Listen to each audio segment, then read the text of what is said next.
നമ്മൾ പിന്നെ ഇതിലെയൊക്കെ ആ വണ്ടി കയറ്റി വിടുന്നത് എന്ന് പറഞ്ഞാൽ ഇവന്റെ വലിയമ്മയ്ക്ക് ശ്രീധരൻ കിട്ടിയ റോഡ് ബൈബിള് കൈ വെച്ചുകൊണ്ട് വഴക്കുണ്ടാക്കുന്നവരെ ഞാൻ കണ്ടിട്ടുണ്ട്. ഒന്നുകൂടെ തെളിച്ച് പറഞ്ഞ ജനപ്രതിനിധികളുണ്ടല്ലോ, എന്തുവാ അതിന് പറയുന്നത്, സഞ്ചാര സ്വാതന്ത്ര്യത്തിന് ഭംഗവും വരുത്തുന്നില്ല. നമ്മളൊക്കെ യാത്ര ചെയ്യുന്നതല്ലേ, നട റോഡിലല്ലയോ ഓരോന്ന് കാട്ടിക്കൂട്ടി ചെന്ന് പോക്ക് നടക്കുന്നുണ്ടോ? നിങ്ങൾ സമാധാനം പറ. രക്ഷിപ്പാൻ കഴിയാതെ വണ്ണം യഹോവയുടെ കൈ കുറുകിയിട്ടില്ല. എല്ലാവർക്കും വളരെ പരിചിതമായ തിരുവെടുത്ത ഇന്ത്യ പെന്തക്കോസ്ത് ദൈവസഭ പത്തനംതിട്ട സെന്ററിന്റെ 69ാമത്തെ കൺവെൻഷന്. അതുകൊണ്ട് ഞാൻ യശയ്യാവ് 59 പ്രസംഗിക്കുന്നത്, 10 വർഷം പുറകോട്ട്. ഇന്ന് രാത്രി ഈ വചനത്തിന്റെ അടിസ്ഥാനത്തിൽ ചില കാര്യങ്ങൾ നമുക്ക് ചിന്തിക്കാം. ദൈവം എല്ലാവരെയും അനുഗ്രഹിക്കട്ടെ. രക്ഷിപ്പാൻ കഴിയാതെ വണ്ണം യഹോവയുടെ കൈ കുറുകിയിട്ടില്ല. ഇന്ന് രാത്രി അദൃശ്യനാകുന്ന ദൈവത്തിന്റെ മഹത്വമുള്ള ഭുജം ചിലരെ സ്പർശിക്കുന്ന രാത്രിയായിരിക്കാം. ദൈവം തൊട്ടാ മതി, കാര്യമെല്ലാം പരിഹരിക്കും. നമ്മളധികം തൊടാതിരിക്കുന്നതാ നല്ലത്. പുസ്തകത്തിലും വാക്യമുണ്ട്, വേഗത്തിലൊരുത്തൻ്റെ മേ കൈ വെക്കുകയും ചെയ്യരുത്. അപ്പം അതുകൊണ്ട് ദൈവം അങ്ങ് തൊടുന്നതാണ് നല്ലത്. വേദപുസ്തകത്തിലെ വളരെ പ്രധാനപ്പെട്ട പുസ്തകമാണ് യെശയ്യാ പ്രവചനം. വേദപണ്ഡിതാക്കള് പറയുന്നത് വേദപുസ്തകത്തിലെ വേദപുസ്തകമാണ് യെശയ്യാ പ്രവചനം എന്ന. കാരണം നമുക്കറിയാം വേദപുസ്തകം 66 പുസ്തകമാണ്, യെശയ്യാ പ്രവചനവും 66 അധ്യായങ്ങളാണ്. ഈ യെശയ്യാ പ്രവാചകന് നമുക്കറിയാം ഒരു പ്രത്യേക വിശേഷണ പദം കൊടുത്തിട്ടുണ്ട്. അദ്ദേഹം സുവിശേഷ പ്രവാചകൻ എന്നാണ് സാധാരണ പറയുന്നത്. സുവിശേഷ പ്രവാചകൻ എന്താ സുവിശേഷം? അത് നമുക്കറിയാം, ഇവിടെ ഇരിക്കുന്ന എല്ലാവർക്കും അറിയാം. നിങ്ങളിപ്പോ ഞാൻ പറയുന്ന നോക്കുന്നുണ്ടോ നോക്കിയിരിക്കുക. അപ്പോൾ അറിയാത്ത ആരെങ്കിലും ഉണ്ടെങ്കിൽ അവരുടെ അറിവിന് സുവിശേഷം അത് നസ്രയനാകുന്ന യേശു ക്രിസ്തു. വായിച്ചോ, തിമോഥെയോസിന്റെ 2-ാം ലേഖനം 2-ാം അധ്യായത്തിന്റെ 8 എങ്കിലും വായിച്ചോ. വായിക്കുന്നത് ഒരു ഭാഗ്യമാണല്ലോ, കേൾക്കുന്നതും ഭാഗ്യവാ. വെളിപ്പാട് 1:3 അങ്ങനെ എഴുതിയേക്കുന്നത്. ഇത് വായിര്. ദാവീദിന്റെ സന്തതിയായി ജനിച്ച് മരിച്ചിട്ട് ഉയർത്തെഴുന്നേറ്റിരിക്കുന്ന, ദാവീദിന്റെ സന്തതിയായി ജനിച്ച് മരിച്ചിട്ട്, എന്നിട്ട് ശുഭം അങ്ങനല്ല എഴുതിയേക്ക.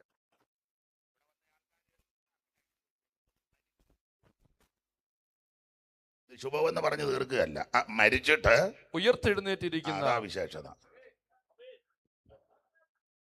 പണ്ട് പ്രായമുള്ളൊരമ്മ, നാടൻ അമ്മയാ, പഴയ അമ്മയാ, ഭാഷയൊക്കെ അത്ര നല്ലതല്ല.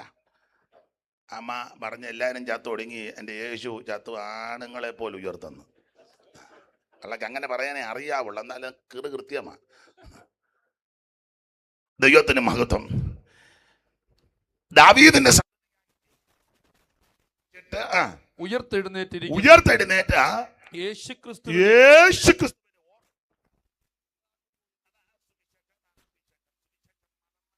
സഭ മാറ്റുകയല്ല, സംഘടന മാറ്റുകയല്ല, നാട്ടുകാരുടെ സ്വൈര്യം കെടുത്തുകയല്ല. അല്ല, ഒന്നുകൂടെ തെളിച്ച് പറഞ്ഞ ജനപ്രതിനിധികളുണ്ടല്ലോ, എന്തുവാ അതിന് പറയുന്നത്, സഞ്ചാര സ്വാതന്ത്ര്യത്തിന് ഭംഗവും വരുത്തുന്നില്ല. നമ്മളൊക്കെ യാത്ര ചെയ്യുന്നതല്ലേ, നട റോഡിലല്ലയോ ഓരോന്ന് കാട്ടിക്കൂട്ടി ചെന്ന് പോക്ക് നടക്കുന്നുണ്ടോ? നിങ്ങൾ സമാധാനം പറ. മിണ്ടുകയല്ല, അവർക്ക് എല്ലാവരെയും വേണമല്ലോ. മനുഷ്യന്റെ സഞ്ചാര സ്വാതന്ത്ര്യത്തിന് ഭംഗം വരുത്തുന്ന ധാരാളം പ്രോഗ്രാം നടക്കുന്നുണ്ട്. ഉണ്ട്. നിങ്ങൾ എന്നെ എല്ലാവരും മിണ്ടാതിരിക്കുന്നേ? നീ അല്ലേ ഇതിലേലും പോ. നമ്മൾ അത്യാവശ്യം പോകുമ്പോൾ ആ റോഡില് ബ്ലോക്കാ. ചില ഈ പൊടിമീശക്കാര് പിള്ളേര് മീശ പറിച്ചു നമ്മൾ പിന്നെ ഇതിലെയൊക്കെ ആ വണ്ടി കയറ്റി വിടുന്നത് എന്ന് പറഞ്ഞാൽ ഇവന്റെ വലിയമ്മയ്ക്ക് ശ്രീധരൻ കിട്ടിയ റോഡ്. അതിന് നിങ്ങൾക്ക് ഇത്ര പേടി? അതിപ്പോ അതിന് തർക്കം വേണ്ട.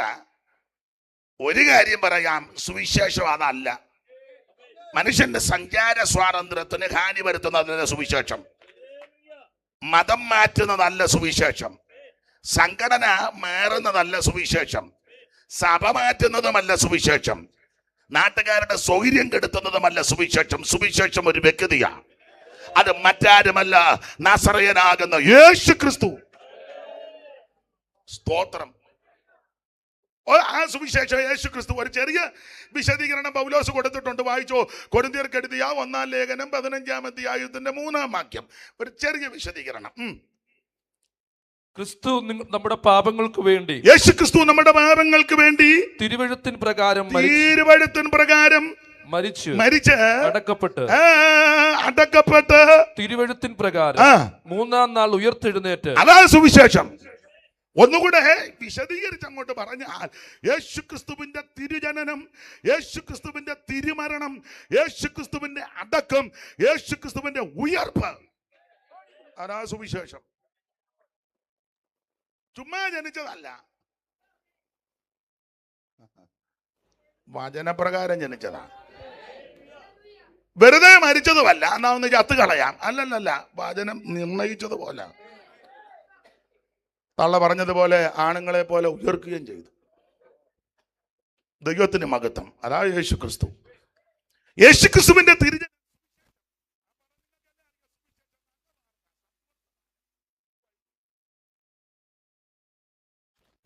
ഗുഡ് ന്യൂസ്, നല്ല വാർത്ത. അതിനാ ഇവിടുത്തെ വാർത്തയൊന്നും നല്ലതല്ല. ഇപ്പോൾ ഒരു വാർത്ത കേട്ടല്ലോ. ഇന്ത്യ പെന്തക്കോസ്ത് ദൈവസഭയുടെ പ്രധാനപ്പെട്ട ശുശ്രൂഷകളിൽ ഒരാളാണ് ബഹുമാനപ്പെട്ട TC കോശി അവർ. താമരപ്പള്ളി മുതലാളിനെയൊക്കെ പണ്ടുള്ളവർക്ക് അറിയാം. അത് അവർ കനാനായി സമുദായത്തിൻ്റെ പ്രഗത്ഭരായ, അവിടെ ഒരു വലിയ പ്രഗത്ഭനായ ഒരു മനുഷ്യനുണ്ടായിരുന്നു, കൊച്ചുതൊമ്മൻ. അദ്ദേഹം ബാരിസ്റ്റർ ആയിരുന്നു. എന്ന് പറഞ്ഞാൽ ലോക കോടതിയിലൊക്കെ പോയി വാദിക്കാന്ന്, അത്രയ്ക്ക് പ്രഗത്ഭനായിരുന്നു. ആ കുടുംബത്തിൽപ്പെട്ടയാളാണ് നമ്മുടെ TC കോശി അവർകൾ. നല്ലൊരു മനുഷ്യൻ കടന്നുപോയി. ആ വാർത്ത നല്ല വാർത്തയാണെന്ന് എല്ലാവർക്കും തോന്നുന്നില്ല, ദുഃഖവാർത്തയാ. അപ്പൊ ഇവിടെ കേൾക്കുന്ന വാർത്തകളെല്ലാം നമുക്ക് അസ്വസ്ഥത ഉണ്ടാക്കുന്ന വാർത്തയാ. കുറച്ച് നാൾ മുമ്പ് കേട്ടല്ലോ വാർത്ത. ഏതാ വാർത്ത? ഇല്ലേ, എലന്തൂർ ഒരു തള്ള വേറൊരു തള്ളയെ വെട്ടിക്കൊന്നു പ്രീതി കിട്ടാന്. പേരും പറഞ്ഞു പോയി. സുഹാസിനിയോ എന്നതാ, ലൈലയോ ഷൈലയോ അറിയത്തില്ല. സാറിനൊക്കെ അറിയത്തില്ലയോ? നല്ല വാർത്തയാണോ? അല്ല, നല്ല വാർത്തയല്ല. ഇന്ന് രാവിലെ പേപ്പർ എടുത്ത് വായിച്ചപ്പോൾ അതും ഒരു വാർത്ത വന്നു. അത് ഒരു നല്ല വാർത്തയായിട്ട് തോന്നുന്നില്ല. കേട്ടപ്പം ഒരു ബുദ്ധിമുട്ട് പോലെ ഇല്ലേ? മനോരമയുടെ ഫ്രണ്ട് പേജിലുണ്ട്. നല്ല വാർത്തയാണോ? കേൾക്കുമ്പോൾ നമുക്കൊരു. അപ്പോൾ ഇവിടെ കേൾക്കുന്ന വാർത്തകളെല്ലാം നമുക്ക് സ്വൈര്യം കെടുത്തുന്ന, മനോവേദന ഉണ്ടാക്കുന്ന, ദുഃഖമുളവാക്കുന്ന, അസ്വസ്ഥതയുണ്ടാക്കുന്ന വാർത്ത തന്നെയല്ല. ദൃശ്യമാധ്യമങ്ങളിലും മറ്റു ഇടങ്ങളിലൊക്കെ കേൾക്കുന്ന വാർത്ത എല്ലാവരോടും ഒന്നിച്ചിരുന്ന് പറയാനും കേൾക്കാനും കൊള്ളുകയല്ലോ. ഒക്കുവോ? ഇല്ല. അപ്പനും വല്യമ്മയും മക്കളും എല്ലാം കൂടെ ഒന്നിച്ചിരുന്ന് വാർത്ത കേൾക്കാൻ ഒക്കില്ല. TV ആണെങ്കിലും മറ്റു മാധ്യമം തുറന്നാൽ ഒക്കത്തില്ല. അതിൻ്റെ പരസ്യങ്ങളാണെന്നേലും സംസാരമാണെന്നേലും ഡ്രസ്സിങ് ആണെന്നേലും രീതി ആണെന്നേലും ഒന്നും കാണാനും കേൾക്കാനും എല്ലാവരോടും ഒന്നിച്ചിരുന്ന് കൊള്ളുകയല്ലാത്ത. അതിൽ നോക്കിക്കൊണ്ടിരിക്കും. ആരെല്ലാം വന്നാൽ തട്ടി മാറ്റി വെച്ച് വേറെയല്ലേ പിന്നെ കാണുന്നത്. ഉടനെ പവർ വിഷൻ, അന്നേരം ഊണ് എല്ലാം ദൈവം തമ്പുരാൻ കണ്ടോണ്ടിരിക്കും. കണ്ടത് വേറെയാ. ആരെങ്കിലും വരുമ്പോ ഉടനെ. ഇവിടുത്തെ വാർത്തകളൊന്നും നല്ലതല്ല. അതിലെ പ്രായമുള്ളവർ വർത്താനം പറയുമ്പോൾ പിള്ളേർ ചെല്ലുമ്പോൾ ചോദിക്കലേ, എന്തുവാടാ മൂത്തവർ വർത്താനം പറയുന്നതിനിടെ എന്നാ കേൾക്കാനാ? കാരണം ഇവർക്ക് കേൾക്കാൻ കൊള്ളാത്തതായി നിങ്ങൾ ഇരുന്ന് ഒപ്പിക്കുന്നേ. അതെ. അല്ല, പാസ്റ്റേഴ്സും ഒക്കെ ചെല്ലു പറയാം, ബ്രദർ അങ്ങോട്ട് ഇറങ്ങിക്കുക, ഞാൻ പുള്ളിയോട് 1-2 കാര്യം. അപ്പൊ മറ്റേ ബ്രദറിന് കേൾക്കാൻ പറ്റാത്തതാ ഈ ബ്രദർ. നിങ്ങൾക്കൊന്നും അറിയാമേ. അപ്പൊ ഇവിടുത്തെ വാർത്തകളെല്ലാം നമുക്ക് ബുദ്ധിമുട്ടുണ്ടാക്കുന്ന, ചെവിക്കത്ര സുഖം വരുന്ന വാർത്തയല്ല. പണ്ട് ഉണ്ണായി വാര്യര് നളചരിതത്തിൽ പറഞ്ഞതുപോലെ, സ്കൂളിൽ പഠിച്ചതാ, നിങ്ങൾക്കും പഠിച്ചതാ, ദമയന്തി നളനുമൊക്കെയുള്ള സംഭവം ഉണ്ണായി വാര്യരുടെ നളചരിതം. അപ്പം പൂന്തോട്ടത്തിൽ കൂടെ ഇങ്ങനെ അങ്ങോട്ട് തോഴിമാരുമായിട്ട് ദമയന്തി പോയപ്പോൾ അരയന്നം പറന്നു വരുന്നു. അപ്പോൾ അതെല്ലാം കണ്ടു. അപ്പം അരയന്നത്തിൻ്റെ കയ്യിൽ ഉണ്ടല്ലോ നല്ല വാർത്തയൊക്കെ കൊടുത്ത് വിട്ടിരിക്കുക. അപ്പോൾ അരയന്നം ഇങ്ങോട്ട് വരുന്ന മിന്നൽ കൊടി ഇറങ്ങി വരികയോ, വിധുമണ്ഡലം ഇറങ്ങി ക്ഷതിയിൽ പോരുകയോ, സ്വർണ്ണവർണ്ണമാ അന്നം പറന്നിങ്ങി വരികയോ, കണ്ണുകൾക്ക് ഇത് നല്ല പിയൂച്ചരികയോ. അരയന്നം ഇങ്ങോട്ട് വരികയാ. അപ്പോൾ പുള്ളിക്കാരി തോഴിമാരെ മാറ്റി വെച്ച് ഒന്ന് വർത്തമാനം പറയാൻ വേണ്ടി പുള്ളിക്കാരി പറഞ്ഞു, ചലതള്ളി ചെങ്കാരം ചെവികളിൽ അങ്കാരം കോകില കൂജിതങ്ങൾ കൊടിയ കർണശൂലങ്ങൾ കുസുമ സൗരഭം നാസാഗുകര സരസൈരിപം അതിദുഃഖ കാരണം ഇന്നാരാമ സഞ്ചാരണം. ഈ പൂന്തോട്ടത്തിലെ സഞ്ചാരം ഇപ്പോൾ ഒരു അസ്വസ്ഥതയായിട്ട് തോന്നി. ആന ചലതളി ജങ്കാരം, ചെവികളിൽ അങ്കാരം, കോകില കൂജിതങ്ങൾ കൊടിയ കർണശൂലങ്ങൾ. ഈ കുയിലിൻ്റെയും പക്ഷിയുടെയൊക്കെ ശബ്ദം കൊടിയ ശൂലം പോലെ ചെവിക്കകത്തോട്ട് തുളച്ചു കയറുക. കോകില കൂജിതങ്ങൾ കൊടിയ കർണശൂലങ്ങൾ കുസുമ സൗരഭം നാസാകുകര സരസൈരിപം. ഈ പൂക്കളുടെ സുഗന്ധം പക്ഷെ എനിക്ക് എൻ്റെ നാസികക്കകത്ത് കുസുമ സൗരഭം നാസാകുകര സരസൈരിപം അതിദുഃഖ കാരണം. ഞാൻ കടമെടുത്ത് പറയുകയാ, ഇന്നത്തെ വാർത്തകളെല്ലാം അതിദുഃഖവും ചെവിക്കകത്ത് ശൂലം കൊണ്ട് തുളച്ചു കയറ്റുന്ന വാർത്തകളാകുമ്പോൾ ഇതിന്റെ നടുവിൽ നല്ല വാർത്ത ഒന്നേ ഉള്ളൂ.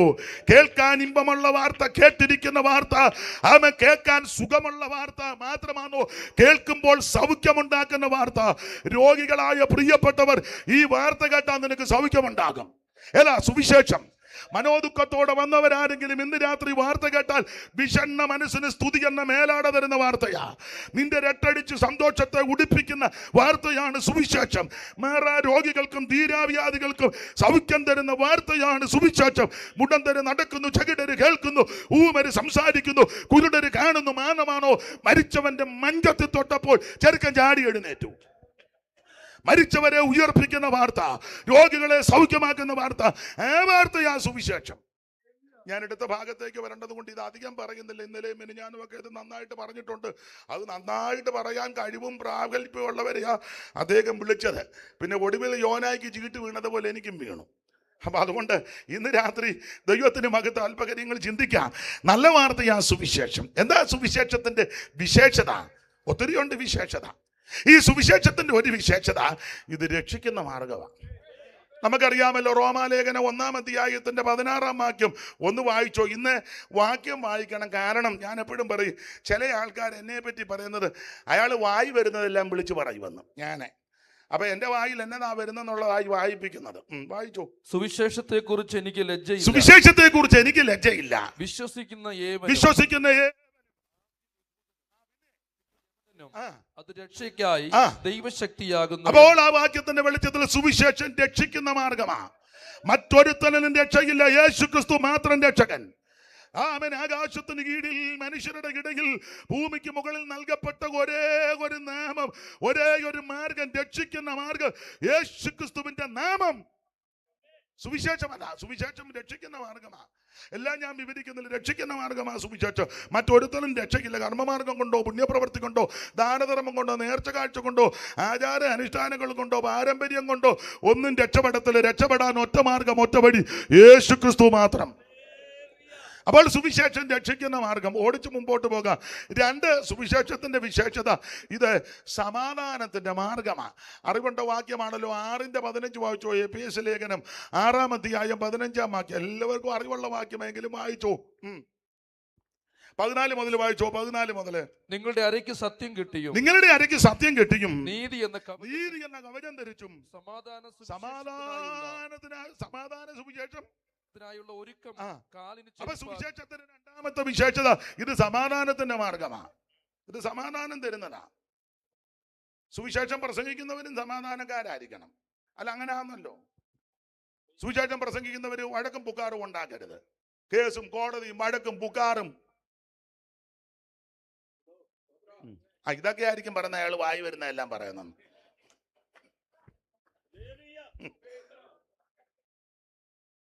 ഒരു പ്രശ്നമാണെന്ന് കണ്ടാൽ നമ്മൾ അങ്ങ് ഒഴിഞ്ഞു മാറണം. അങ്ങനെ ആണല്ലോ യേശു പഠിപ്പിച്ച് അവിടുന്ന് വാങ്ങിപ്പോയെന്ന. അവിടുന്ന് അതാ നമ്മുടെ മാർഗം. ഒരു പ്രശ്നമാണെന്ന് കണ്ടാൽ നമ്മൾ അങ്ങ് ക്ഷമിച്ചേക്കണം. ചിലപ്പോൾ തെറ്റവരുടെ ഭാഗത്തായിരിക്കും. നമ്മൾ ക്ഷമിക്കുന്നതുകൊണ്ട് ഒരു ദോഷവും വരികയല്ല, ഗുണമേ വരുള്ളൂ. ഇത് സമാധാനത്തിന്റെ മാർഗമാണ്. ഏത് സുവിശേഷം? കാരണം എന്നാ? ക്രിസ്തു നമ്മുടെ സമാധാനം.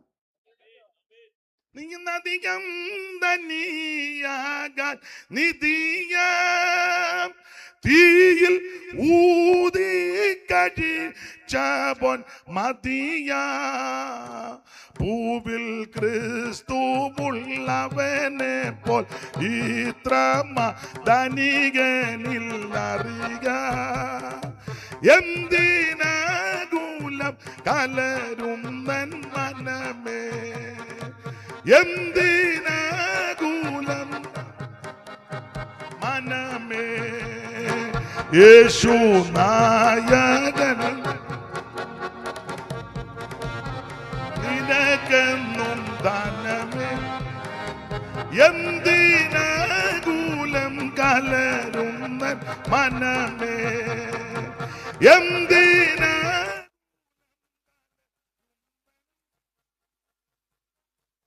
യേശു നായകൻ സമാധാനദായകൻ നിനക്കെന്നും ദാനമേ. എന്തിനാകുലം കരമുയർത്തി ദൈവത്തെ മഹിതപ്പെടുത്ത്. അപ്പൊ സുവിശേഷം സമാധാനത്തിൻ്റെതാ, സമാധാനം. അതുകൊണ്ടല്ലോ മുമ്പേ ഇവിടെ ജനപ്രതിനിധികളും ഒക്കെ MP, ബഹുമാനപ്പെട്ട MP ഒക്കെ പറഞ്ഞു, അവരുമൊക്കെ വിളവിനാൽ അദ്ദേഹം പറഞ്ഞതൊക്കെ കേട്ടോ. പ്രശ്നങ്ങളാ പലയിടത്തും. പക്ഷെ നമ്മൾ പ്രശ്നം ഉണ്ടാക്കാറില്ല. ഇപ്പോൾ ഒരു സ്ഥലത്ത് ചെന്ന് പരസ്യയോഗം നടത്തുക, ഒരു ഉപദേശി മൈക്ക് ഒക്കെ കെട്ടി, ചെറിയ ഹാൻഡ് മൈക്ക, വലുതൊന്നുമല്ല, അത് വെച്ച് പരസ്യയോഗം നടത്തുമ്പോൾ ചില മുമ്പേ പറഞ്ഞ ചില വിദ്വാന്മാർ വന്ന് ഉടനെ തന്നെ ഈ പാവം പിടിച്ച് ഉപദേശി മൈക്കും എടുത്തോണ്ട് ഉടനെ അവിടെ നിന്ന് പോവുക. അതിനാ ഇത് സമാധാനത്തിന്റെ മാർഗമാണ്, സമാധാനമാണ്. അതേസമയം വേറൊരു പാർട്ടിക്കാർ നടത്തുന്ന യോഗത്തിന് ഈ പൂഞ്ഞാൻ ചെന്ന് കൊടിയൊന്നും എടുക്കുവോ?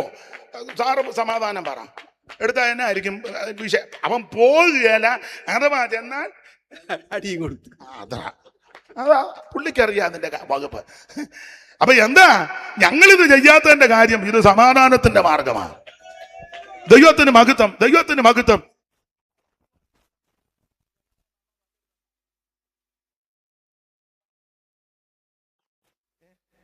ഒന്ന് കൊടുക്കണമെന്നാണോ? വേണ്ട, കൊടുക്കണ്ട. അതാ നമ്മുടെ മാർഗം. ഇതാ ഒന്നും പ്രതികരിക്കത്തില്ല, അന്നേരം നമ്മൾ അവിടെ നിന്ന് പോകുക. ചിലടത്ത് പ്രാർത്ഥനയ്ക്കൊക്കെ ചെല്ലുമ്പോൾ പ്രശ്നമാണ്, നമ്മൾ ഉടനെ ഒഴിഞ്ഞു മാറുക. എത്ര സഭാഗോള് തല്ലി പൊളിച്ചു, ബൈബിള് കത്തിച്ചില്ലേ, കൺവെൻഷന് ട്യൂബിലൈറ്റ് അടിച്ചൊടിച്ചില്ലേ, എല്ലാം തകർത്തില്ലേ, ബൈബിള് തട്ടിപ്പറിച്ചില്ലയോ? ഒന്നും പ്രതികരിച്ചില്ല. എന്നാ ഇത് സമാധാനത്തിന്റെ മാർഗമാണ്, ദൈവത്തിന്റെ മഹത്വം. ഇവിടെ ഇരിക്കുന്ന പാസ്റ്റർമാരും ഒക്കെ നല്ല ആരോഗ്യമുള്ളവരുണ്ട്. വേണേ ഒരു പൊട്ടിയിലൊക്കെ പൊട്ടിക്കാനാകമുള്ളൂ. ഞാൻ തല്ലുകയല്ല, എന്നെ തല്ലിയാ നിന്ന് കൊള്ളുക, അല്ലാതെ. ദൈവത്തിന് മഹത്വം.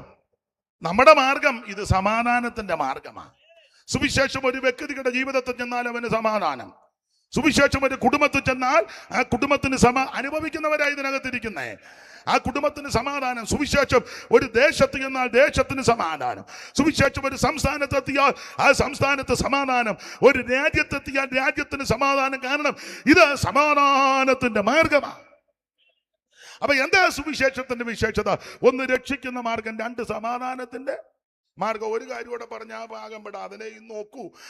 വായിച്ച തിമോത്തിയോസിന്റെ 2-ാം ലേഖനം 1-ാം അധ്യായത്തിന്റെ 10-ാം വാക്യം വായിച്ചു. 2-ാം ലേഖനം 1-ാം അധ്യായം 10-ാം വാക്യം. തോമസ് ചാൻ ഈ മൈക്കൂടെ തരാം. ചാൻ ഇടയ്ക്ക് പഴയ പാട്ടറിയാവുന്നുണ്ട്, ചിലപ്പോൾ 2 ചീല് പാടും. പിടിച്ചോ. ഇപ്പോൾ മരണം നീക്കുകയും സുവിശേഷം കൊണ്ട് ജീവനും അക്ഷയതയും വെളിപ്പെടുത്തുകയും ചെയ്യും. അപ്പൊ ശ്രദ്ധിക്കുക, സുവിശേഷത്തിന്റെ 3-ാമത്തെ വിശേഷത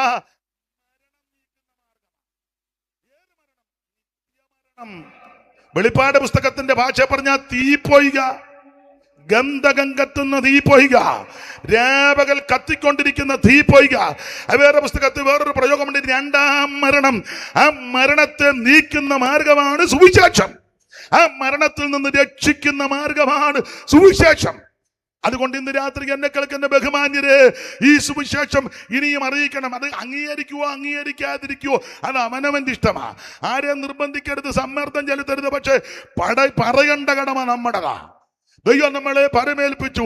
അത് കക്ഷിപക്ഷ വർഗവർണ്ണ വ്യത്യാസം നോക്കാതെ അറിയാവുന്ന ഭാഷയിൽ ലഭിക്കുന്ന കൃപയ്ക്കനുസരിച്ച് എവിടെയും ഉയർത്തണം സുവിശേഷം. Praise the lord. അജ്ഞാനന്ധത ആകയകറ്റും വിജ്ഞാന കതിർ വീശും. അജ്ഞാനന്ധത ആകയകറ്റും വിജ്ഞാന കതിർ വീശും വേദാന്ത പൊരുൾ സുവിശേഷം ആ മംഗള ജയ ജയ സന്ദേശം വേദാന്ത പൊരുൾ സുവിശേഷം ആ മംഗള ജയ ജയ സന്ദേശം എങ്ങും പുകഴ്ത്തുവിൻ സുവിശേഷം ആ മംഗള ജയ ജയ സന്ദേശം എങ്ങും പുകഴ്ത്തുവിൻ സുവിശേഷം ആ മംഗള ജയ ജയ സന്ദേശം. കരമുയർത്തി ദൈവത്തെ മഹത്വപ്പെടുത്താൻ. അപ്പോൾ ഇതാണ് സുവിശേഷം. എന്ത്? ഒന്ന്, രക്ഷിക്കുന്ന മാർഗമാ സുവിശേഷം. രണ്ട്, ഇത് സമാധാനം തരുന്ന മാർഗമാ സുവിശേഷം. മൂന്ന്, നിത്യമരണത്തിൽ നിന്ന് ജീവരക്ഷ തരുന്ന മാർഗമാ സുവിശേഷം. നിങ്ങൾ അവിടെ ഇരിക്കുന്നതാ നല്ലതല്ലേ? പിന്നെയും പിന്നെയും കൂടെ കൂടെ അങ്ങോട്ടും ഇങ്ങോട്ടും അതാ നല്ലത്. അപ്പൊ ശ്രദ്ധിക്കുക, സുവിശേഷം. ആ സുവിശേഷമാ ഈ ദിവസങ്ങളിൽ ഇവിടെ ഉയർത്തപ്പെട്ടുകൊണ്ടിരിക്കുന്നത്. ആ സുവിശേഷത്തിന്റെ സാക്ഷികളായിരിക്കുന്ന എൻ്റെ സഹപടന്മാരായ എല്ലാ മാന്യ കർത്തദാസന്മാർ, വേദിയിൽ സദസ്സിലും ഇരിക്കുന്ന ദൈവദാസന്മാരെ അവൻ അപേക്ഷയല്ല കൽപ്പിച്ചു തന്നെ പറയുക, ജീവൻ പോകേണ്ടി വന്നാലും ഇത് അറിയിച്ചോണം. ആരംഗീകരിക്കും അതൊക്കെ അവനവൻ്റെ ഇഷ്ടം, പക്ഷെ പറയേണ്ട കർത്തവ്യം നമ്മുടേതാണ്. ദൈവത്തിന് മഹത്വം. ആ സുവിശേഷം. അപ്പോൾ അങ്ങനെയുള്ളൊരു സുവിശേഷ പ്രവാചകനാണ് യെശയ്യാവ്. യെശയ്യാവിന് അങ്ങനെ വിശേഷണ പദം സുവിശേഷ പ്രവാചകൻ. കാരണം യെശയ്യാവ് നന്നായി ശുശ്രൂഷ ചെയ്തു. യേശുക്രിസ്തുവിന്റെ ജനനം മുതൽ, ഒറ്റ വാക്ക് പറഞ്ഞാൽ അവിടുത്തെ ഭരണം വരെ, അല്ല അതിനപ്പുറത്തെ കാര്യവും യെശയ്യാവിന് ദൈവം വെളിപ്പെടുത്തി. അതുകൊണ്ട് ഇദ്ദേഹം യേശുക്രിസ്തുവിനെ പറ്റി അടുക്കടുക്കായിട്ടാണ് പ്രവചിച്ചത്. ഇദ്ദേഹത്തെ പറ്റി പറയുന്നത് സുവിശേഷ പ്രവാചകൻ മാത്രമല്ല. യെശയ്യാ പ്രവചനത്തിന്റെ വിശേഷത, പുള്ളി ഒരു പ്രവാചകനും ആ ഭാര്യ ഒരു പ്രവാചകയാണ്. രണ്ടുപേരും ശുശ്രൂഷയാ. അതൊരു വലിയ അനുഗ്രഹമാണ്. ഭാര്യയും ഭർത്താവും പ്രവചിക്കുക എന്നുള്ളത്. ഇത് ചിലരെ പ്രവചിച്ച് വെച്ച് വരുമ്പോൾ ഭാര്യയ്ക്ക് ചിലപ്പോൾ ഇഷ്ടപ്പെട്ടെന്ന് വരികയല്ല. ചിലടത്ത് ഭാര്യ പ്രവചിക്കുക ഭർത്താവിനും ഇഷ്ടപ്പെട്ടെന്ന് വരികയല്ല. അങ്ങനെയൊക്കെ ഉള്ള ധാരാളം കുടുംബങ്ങളും വ്യക്തികളുമുണ്ട്. എന്നാൽ ഇത് രണ്ടുപേരും പ്രവാചകരാണ്. രണ്ട് പിള്ളേരുമുണ്ട്. ഒരു ചെറുക്കൻ്റെ പേര് വലിയ പേരാ, നമുക്കറിയാമല്ലോ, 8-ാം അധ്യായത്തിൽ ഇല്ലയോ? മകരശാലയിൽ ഹാഷ്. ഒന്ന് വായിച്ചു തരാം. ആര് നിങ്ങൾ രണ്ടുപേരിൽ ആരെങ്കിലും വായിച്ചു? അതൊരു ചെറുക്കൻ്റെ പേര്. വേറൊരു ചെറുക്കൻ്റെ പേര് 7:3. വായിച്ചു. 7:3. അപ്പോൾ യഹോവ യെശയ്യാവോട് അരുളിച്ചെയ്തതെന്നാൽ, നീയും നിന്റെ മകൻ ഷെയർ-യാശൂബും. ഷെയർ-യാശൂബ് 2 ആൺപിള്ളേരാ. നല്ലൊരു കുടുംബമാണ്. 2 ആൺപിള്ളേരും ഭാര്യ പ്രവാചകി, ഇദ്ദേഹവും പ്രവാചകൻ. മാത്രമല്ല രാജകുടുംബത്തിൽപ്പെട്ടയാളാ, റോയൽ ഫാമിലിയാ, നല്ല കുടുംബമാണ്. അപ്പം ചില ആൾക്കാർ ധരിച്ചു വെച്ചിരിക്കുന്ന ഗതികെട്ടവരായി ഇങ്ങനെയൊക്കെ നടക്കുന്നെന്നാ. ഏതാ ലോകക്കാരുടെ ചിന്തയെ ഗതികേട് പിടിച്ചവരാ ഇങ്ങനെയൊക്കെ നടന്ന. ഇത് നോക്കിയ പ്രവചന ശുശ്രൂഷ 50 കൊല്ലം പ്രവചിച്ചു. 50 കൊല്ലം ചരിത്രം പഠിക്കുമ്പോൾ അറിയാം. 50 കൊല്ലം ശുശ്രൂഷ ചെയ്തു. ദൈവത്തിന് മഹത്വം. രാജകുടുംബം. അപ്പൊ ഈ ശുശ്രൂഷ ചെറ്റക്കുടിലിൽ പാർക്കുന്നവനും ചെയ്യാം, രാജകുടുംബത്തിൽ പാർക്കുന്നവനും ചെയ്യാം. ദൈവം അങ്ങനെ ഈ ശുശ്രൂഷ കൊടുത്തിരിക്കുന്നത്. ഇത് സാധാരണക്കാർക്ക് മാത്രമല്ല, മിടുക്കന്മാർക്ക് മാത്രമല്ല, ശ്രേഷ്ഠന്മാരെന്ന് ലോകം വെച്ചവർക്ക് മാത്രമല്ല, എല്ലാവർക്കും ഇത് ചെയ്യാം. വിളവിനാ കുടുംബത്തിലുള്ളവർക്കും ചെയ്യാം, എൻ്റെ കുടുംബത്തിൽപ്പെട്ടവർക്കും ചെയ്യാം. നിങ്ങളുടെ ഒപ്പം ഒക്കുകയല്ല ഞാൻ, തുറന്ന് പറയുന്നതിന് എന്നാ.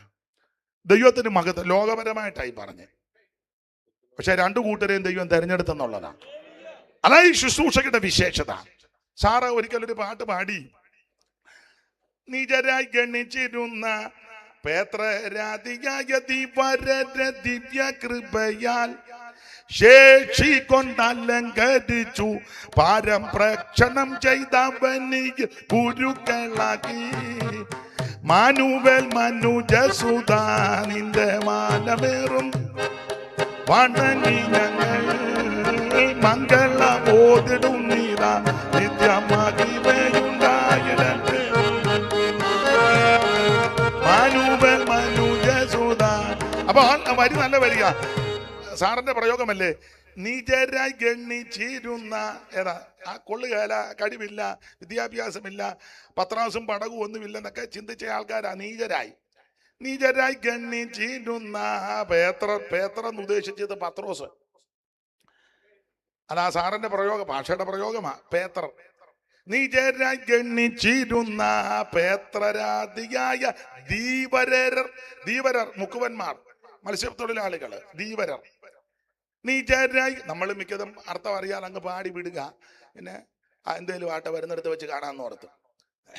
പക്ഷെ അർത്ഥവും കൂടെ അറിഞ്ഞ് പാടിയ കത്തും. പിന്നെ ഒരു ദിനോട് ഞാൻ ഒരിക്കലും ഒരു പാട്ട് പാടിയുമ്പോൾ ഞാൻ ചോദിച്ചു, എന്തുവാ മോനെ അർത്ഥം? അതെന്തുവാ? അടവി തരുക്കളിനിടയിൽ ഒരു ഭയങ്കര അടവി വരുമ്പോൾ നാരകം പോലെ നമ്മൾ നിൽക്കണം. അടവിയല്ലേ, കൊടുങ്കാറ്റും അടവിയൊക്കെ വരുമ്പം അവനതേ അറിയാമോ? പറഞ്ഞിട്ടൊന്നും കാര്യമില്ല. ദൈവത്തിന് മഹത്വം. അപ്പോൾ നീചരായി ഗണിച്ചിരുന്ന പത്രോസ്, ആദിയായ ധീവരർ മുക്കുവന്മാർ, നിജരായി ഗണ്ണിച്ചിരുന്ന പേത്രരാധിയായ ധീവരരെ ദിവ്യകൃപയാൽ ശേഷിക്കൊണ്ടലങ്കരിച്ചു പാരം പ്രക്ഷണം ചെയ്തവനിൽ ഗുരുക്കളാക്കി. മാനുവൽ മനുജസുത നിന്റെ മാനമേറും തൃപ്പാദങ്ങൾ വണങ്ങി ആ മംഗളമോതിടും നീതാ നിത്യം മഹിമയുണ്ടായിടട്ടെ. മാനുവൽ മനുജസുത അല്പമുപകരണം കൊണ്ടു നൽപടുന്ന മകത്തായ വേലകൾ ചെയ്തും ശില്പികൾ കൂടയവന് നീയേജിൽ പുരുഷൻ ചിരന്തര നമസ്കാരം. മാനുവൽ മനുജസുത നിന്റെ മാനമേറും.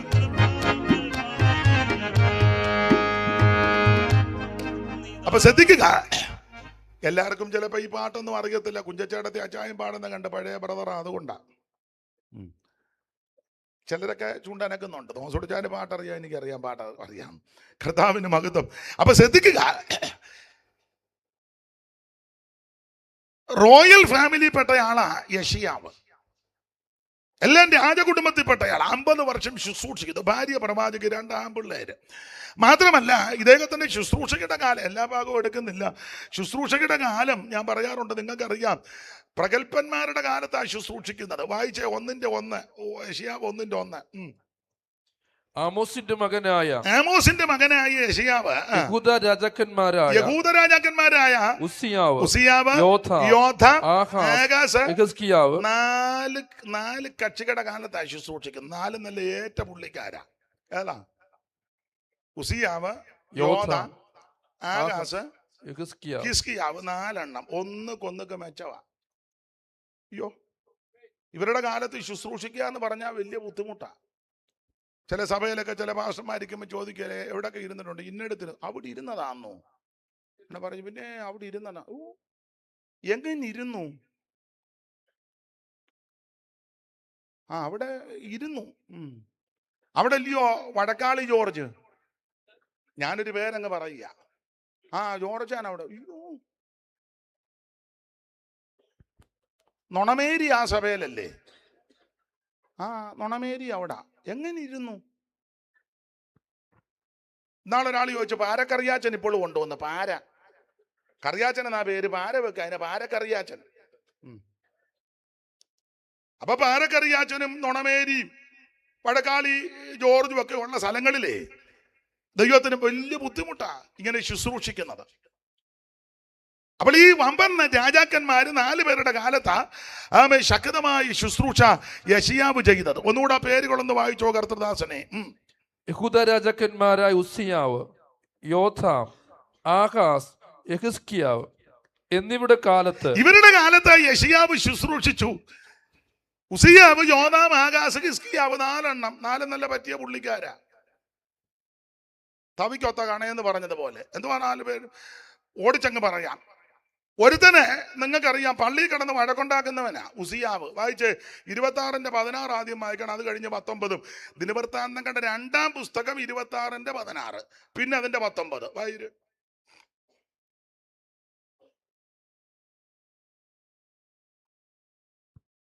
എന്നാൽ അവൻ ബലവാനായപ്പോൾ, ഇവനെ ബലവാൻ എന്ന് പറഞ്ഞാൽ ഉസ്സിയാവിനെ പറ്റിയാ. ഇച്ചിരി കാശും പുത്തനും ചുറ്റുപാടും ഒക്കെ ആയപ്പം ഇച്ചിരി അഹങ്കാരവും ഒക്കെ അങ്ങനെ ആണല്ലോ സ്വാഭാവികം. മനുഷ്യന്റെയൊക്കെ പ്രകൃതി അങ്ങനെ. പരുവക്കേട് കാലത്ത് ആരും കാണുകയല്ല. കവി അങ്ങനെ പറഞ്ഞ്, സുഖത്തിലുണ്ടാ സഖിമാൻ അനേകർ, ദുഃഖം വരുമ്പോൾ പുനരാരുമില്ല. കാശും പുത്തനും ഇല്ലെങ്കിൽ ആരും കാണുകയല്ല. കാശും പുത്തനും കൊണ്ട് ബിൽസച്ചാൻ എൻ്റെ അടുത്ത ആളാന്ന് പറയും. അപ്പച്ചൻ ഇറങ്ങിയ കാലത്ത് ആരും, സത്യം പറയണം, അങ്ങനെ തന്നെ. അപ്പച്ചൻ ഇറങ്ങിയപ്പോളേ അടിയും ബഹളവും കാലുവാരി എറിയുകയും അന്ന് വലിയ ഗതിയൊന്നും ഭൗതിക ദോഷം എന്നെ നോക്ക് ഉള്ള കാര്യമായി പറയുന്നു. ഇപ്പൊ അദ്ദേഹത്തിന് ദൈവം ഭൗതിക നന്മയും പിള്ളേരെ എല്ലാം മാനിച്ചു. ഇപ്പൊ എല്ലാരും അങ്ങ്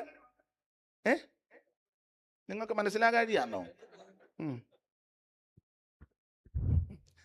അല്ല, പുള്ളിയുടെ കാര്യം പറയാന്നെ പിന്നെ വേറൊരുത്തന്റെ പറയുമ്പോ അവൻ കൊങ്ങാക്കി പിടിച്ചാൽ തന്നെ എടുക്കും.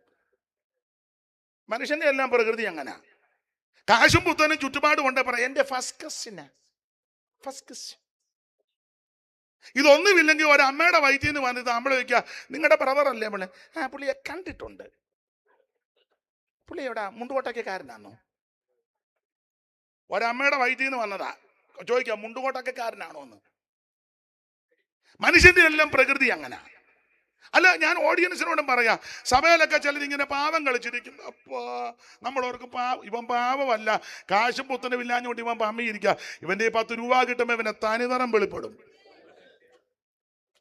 നിങ്ങൾ ശ്രദ്ധിച്ചോ? സഭയിലൊക്കെ വരുമ്പോ പാവം പിടിച്ച് നിൽക്കുന്നതൊക്കെ കാണാം. നമ്മളങ്ങ് നോക്കുമ്പോ പാവമാണ്, ഒരു പാവവും ഇല്ല. ഇവൻ വലിയ കാട്ടാനയ്ക്ക് ലാട പഠിച്ചവനാ. ഇപ്പൊ ഇവൻ പമ്മി ഇരിക്കുന്നത് ഇവന്റെ പിടിപ്പൊന്നും. നിങ്ങൾ ശ്രദ്ധിച്ചേ. ഞാൻ ഇത് പറഞ്ഞു, നിങ്ങൾക്ക് എത്ര എണ്ണത്തിനെ അറിയാം ഇല്ലേ? അമേരിക്കയിലോ പേർഷ്യയിലോ ഗൾഫിലോ കാനഡയിലോ പോയിട്ട് ഇങ്ങോട്ട് വന്നപ്പോ പിന്നെ അവർക്ക് മലയാളം അന്നേരം ഒറ്റ ഇടി കൊടുക്കണം. അന്നേരം അയ്യോ, അത് നല്ല മലയാളമല്ലേ, അത് നല്ല മലയാളമല്ലേ. അമേരിക്കയിലൊക്കെ ചെല്ലുമ്പോ എല്ലാവരും അല്ലെങ്കിലും പിള്ളേർക്ക് മലയാളം അറിയത്തില്ല. അവരൊന്ന് തെറി പറഞ്ഞ അവർ അന്നേരം ചെന്ന് പറയാം അയാൾ എന്നെ തെറി പറഞ്ഞെന്ന്. അവൻ മലയാളം അറിയല്ലേ? സത്യം പറ തോന്നിച്ച. അവിടെ ദീർഘവർഷങ്ങളായി പാർത്ത് ജനിച്ചു വളർന്നവരുണ്ട്. അവരുടെ കാര്യമല്ല. 2-3 വർഷമായുള്ള അങ്ങോട്ട് പോയിട്ട് അവന് ഒട്ടും ഒന്നും. പണ്ടൊരുത്തം പോയിച്ച് 2 വർഷം കഴിഞ്ഞ് വന്ന് വെച്ചു, ഈ കായ എന്നാന്ന് തെങ്ങ ചൂണ്ടി വെച്ച്, ഇതെന്നാ കായാന്ന്. ഇപ്പോൾ ഒരുത്തം പറഞ്ഞ്, നീ ഇത് കാട്ട് മോട്ടിച്ചാനല്ലോടാ ഇവിടുന്ന് ബോംബെ ചാടി പിന്നെ അവിടുന്ന് കപ്പലെ കയറി പുജറായി ചെന്ന് പമ്മി ഇറങ്ങിയേച്ച് കൊച്ചുവെള്ളത്തെ കയറി. കേട്ടിട്ടുണ്ട് ഞാൻ, എനിക്ക് അറിയത്തില്ലെങ്കിലും പണ്ട് കാലത്തൊക്കെ പോയ പല ആൾക്കാർക്കും വിദ്യാഭ്യാസം ഒന്നും അധികം ഇല്ല. പിന്നെ സർട്ടിഫിക്കറ്റ് തരാൻ പറഞ്ഞപ്പോൾ കല്യാണക്കൂടി കൊണ്ട് കൊടുത്തെന്നാ. സൈഡെല്ലാം ഗിൽറ്റ്. അറബിക്ക് വല്ലോ, അറബി എടുത്ത് ഭയങ്കര ഡിഗ്രിയാ. അപ്പൊ ചോദിച്ചു ഏത് യൂണിവേഴ്സിറ്റി? കുമ്പനാട് യൂണിവേഴ്സിറ്റി. അങ്ങനെ ഒരു യൂണിവേഴ്സിറ്റി പോലും ഇല്ല. ഇനി ഉണ്ടാകുമെന്ന് എനിക്ക് വലിയ പ്രതീക്ഷ. ഞാൻ കൊച്ചാക്കാൻ പറഞ്ഞതല്ല. ഇങ്ങനൊക്കെ പോയി 10 പുത്തനും ഒക്കെ കിട്ടി കഴിയുമ്പോൾ ചിലർക്ക് അഹങ്കാരം കൂടും. പക്ഷേ അന്നേരം വിനയമുള്ള ചിലരുണ്ട്. സമ്പത്ത് കൂടുമ്പോഴും ഭക്തിയോടെ ജീവിക്കുന്നവരുണ്ട്. അത് സമ്പത്ത് പാപമൊന്നുമല്ല. പുസ്തകം പഠിപ്പിക്കുന്ന പ്രമാണം സമ്പത്ത് വെച്ചാൽ അതിൽ മനസ്സ് വെക്കരുത്. ബലം ദൈവത്തിനുള്ളതാ. കുരുകില് മാറിപ്പോകുന്നത് പോലെ നിന്റെ കാശ് തീരും, നിന്റെ ആരോഗ്യം, ഒരു അസുഖം വന്നാൽ മതി തീരും. നിന്റെ സാമുദായിക ബലം അതൊന്നും നിലനിൽക്കുന്നതല്ല. എന്നാൽ പൗലോസ് പറയാ, കർത്താവിലും അമിതബലത്തിലും ശക്തിപ്പെട്. അപ്പൊ അല്പം കാശും പുത്തനും ചുറ്റുപാടും ഒക്കെ വരുമ്പോൾ ബന്ധം കൂടി. ഇവിടെ പുള്ളിക്ക് കാശുണ്ടപ്പം ബലവാനായപ്പോൾ എല്ലാ നിലയിലും ബലവാനായപ്പോൾ അവന്റെ ഹൃദയം അവന്റെ നാശത്തിനായിട്ട് അയ്യോ ഗതികേട് പിടിക്കാൻ പോ നാശത്തിന് നിഗളിച്ചു. പിന്നെ യഹോവയോട് കുറ്റം ചെയ്ത്. നിങ്ങൾക്ക് വചനം അറിയാം, അതുകൊണ്ട് എല്ലാം വായിപ്പിക്കുന്നില്ല. ഇവനെ കാശും പുത്തനും ചുറ്റുപാടുമായപ്പോൾ ഇവനകത്ത് പള്ളിക്കകത്ത് കയറി ധൂപം കാട്ടാനിരങ്ങി. അപ്പൊ പുരോഹിതൻ പറഞ്ഞു, ഉസിയാവേ, ഇത് രാജാക്കന്മാരുടെ ശുശ്രൂഷയല്ല, ഇത് പുരോഹിതന്മാരുടെ. ഉടനെ അവൻ പറഞ്ഞു, ഞാനാ ഇപ്പൊ ഇത് ചില സഭയിലൊക്കെ ചിലരിരുത്തുന്നത് ചില സഹോദരന്മാരാ. സണ്ടർപാസയ്ക്ക് യാതൊരു വിലയില്ല. പുള്ളി ഇങ്ങനെ പേരിനിരിക്കുന്നതേ ഉള്ളൂ. സ്ഥലം മാറ്റത്തിന് ചോദിക്കുക, ചുണയുണ്ടേ എന്നെ മാറ്റാവോ എന്ന്. പുള്ളിക്ക് ഇനിയിപ്പോ ചുണയുണ്ടാകുമെന്ന് എനിക്കും വലിയ. അയ്യോ, പണ്ടും ഇങ്ങനെ ഇതിനകത്ത് ഇങ്ങനെയാന്ന്. പിടിപ്പുള്ളവരെല്ലാം അങ്ങോട്ടും ഇങ്ങോട്ടും വെച്ച് മാറും. സാധുക്കളാകുന്നവർക്ക് ഇപ്പോഴും മിഷൻറ്റേഷൻ തന്നെ. മിടുക്കന്മാരെല്ലാം അങ്ങനല്ലേ? ഞാൻ അങ്ങോട്ട് വരുമ്പോൾ നീ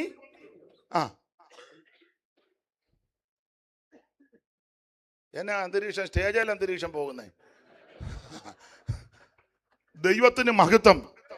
എന്നാൽ നടത്തിപ്പുകാര് പറയുന്ന അനുസരിച്ച് പോകുന്നവരുണ്ട്. എൻ്റെ സഹോദരന്മാരെ, ദൈവദാസന്മാരെ, അവർക്കൊരു കുഴപ്പവും വരികയല്ല. ഇപ്പോഴത്തെ ബുദ്ധിമുട്ടെല്ലാം മാറും. പക്ഷെ കർത്താവ് വരാൻ താമസിച്ചാൽ നിന്റെ സന്തതിക്കൊരു കുഴപ്പവും വരികയല്ല. പക്ഷെ കടുംപിടുത്തത്തോടെ പിടിവാശിയോടെ നടത്തിപ്പുകാർക്കെതിരെ നിന്ന് ആരേലും പിടിവാശി വന്നെ കുറെ കഴിയുമ്പോൾ അതൊക്കെ അനുഭവിക്കും. എന്നാൽ ദോഷമോ ഗുണമോ എന്താകട്ടെ, നടത്തിപ്പുകാരൊരു കാര്യം പറഞ്ഞാൽ നീ വിശ്വസ്തയോടെ പരമാർത്ഥതയോടെ അനുസരിച്ചാൽ ഒന്നുകൂടെ ഉറപ്പിച്ചും തറപ്പിച്ചും വേറെ പുസ്തകത്തിന്റെ വെളിച്ചത്തിൽ പറയാ, അവിടുത്തെ വരവ് താമസിച്ചാൽ നിനക്കും നിന്റെ സന്തതിക്ക് ഒരു കുഴപ്പവും വരികയില്ല. അറിയാത്ത വഴികളെ ദൈവം തുറക്കും. ഉദ്ദേശിക്കാത്ത പാതകൾ ദൈവം വെട്ടി തുറക്കും. ദൈവം തുറന്നാൽ ആരും അടക്കത്തില്ല, ദൈവം അടച്ചാൽ ആരും തുറക്കത്തില്ല. ആരും അടക്കാതെ വണ്ണം തുറക്കുകയും ആരും തുറക്കാതെ വണ്ണം അടയ്ക്കുകയും ചെയ്യുന്ന നമ്മുടെ കർത്താവ്. അവിടെ മുമ്പോട്ട് ഓടിച്ചു പോകാൻ സമയം പോകുന്നല്ലോ. ദൈവത്തിന് മഹത്വം. അപ്പൊ ഇവന് പുരോഹിതന്മാര് ചെയ്യേണ്ട ശുശ്രൂഷ ചെയ്യാൻ അകത്ത് ചെന്നു. ഇനി അതിന്റെ 19-ാം വാക്യം വായിച്ചേ. ധൂപം കാട്ടുവാൻ കയ്യിൽ ധൂപകലശം പിടിച്ചിരിക്കെ ഉസിയാവ് കോപിച്ചു, പള്ളിക്കകത്ത് വെച്ച് വഴക്കുണ്ടാക്കി. കോപിച്ച് എട്ടഞ്ഞ് പ്രശ്നമായി. സഭാകോളി വന്ന് വഴക്കുണ്ടാക്കരുത്. നിന്റെ പരിപ്പ് ദൈവം ഇളക്കും. ഏത് പൊന്നുമോനാന്നേലും നിനക്ക് ചിലപ്പോൾ കാശ് കാണും, വിളവിനാൽ കുടുംബത്തിലെ ആയിരിക്കും, വിൽസൺ ജോസഫുമായിട്ട് പിടി കാണും, അല്ലെ കേന്ദ്രത്തിൽ പിടി കാണും, നിനക്ക് കാശുണ്ടായിരിക്കും, രാഷ്ട്രീയത്തിൽ സ്വാധീനം കാണും. പക്ഷേ നീ സഭയ്ക്കകത്ത് വന്ന് എന്തേലും ഇടംകേട് കാണിച്ചാൽ നിന്റെ ഞാൻ പറഞ്ഞോട്ടെ, അല്ലെ ഞാൻ പറയും, സഭ പ്രശ്നം ഉണ്ടാക്കേണ്ട സ്ഥലമല്ല, സഭ ദൈവത്തെ ആരാധിക്കാൻ വരുന്ന സ്ഥലമാണ്. ഒരാഴ്ച മുഴുവൻ ദൈവം നിന്നെ സൂക്ഷിച്ചു. ഒരാഴ്ച മുഴുവൻ ദൈവം നിന്നെ ഭദ്രമായി കാത്തു. ഒന്നു ചേർന്ന് ദൈവത്തെ മഹത്വപ്പെടുത്താനുള്ള സമയമാണ് സഭ. ആ സഭാരാധനയ്ക്കിടയിൽ ആമേൻ ഈർച്ചവാളിന്റെ ശബ്ദമോ, വചനത്തിൽ കൂടെ അങ്ങ് പറഞ്ഞേക്കല്ലേ തോമസ് ഓടിച്ച, ഈർച്ചവാളിന്റെ ശബ്ദമോ ചുറ്റികയുടെയോ ആയുധത്തിന്റെ ശബ്ദമോ ഒന്നും കേൾക്കാൻ പാടില്ല. അവിടെ കേൾക്കേണ്ടതില്ല സ്തുതി സ്തോത്രങ്ങളാ.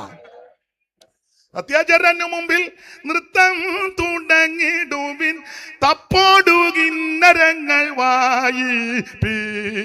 സത്യേശ്വരനു മുമ്പിൽ നൃത്തം തുടങ്ങിടുവിൻ, തപ്പോടുകിന്നരങ്ങൾ വായിപ്പി.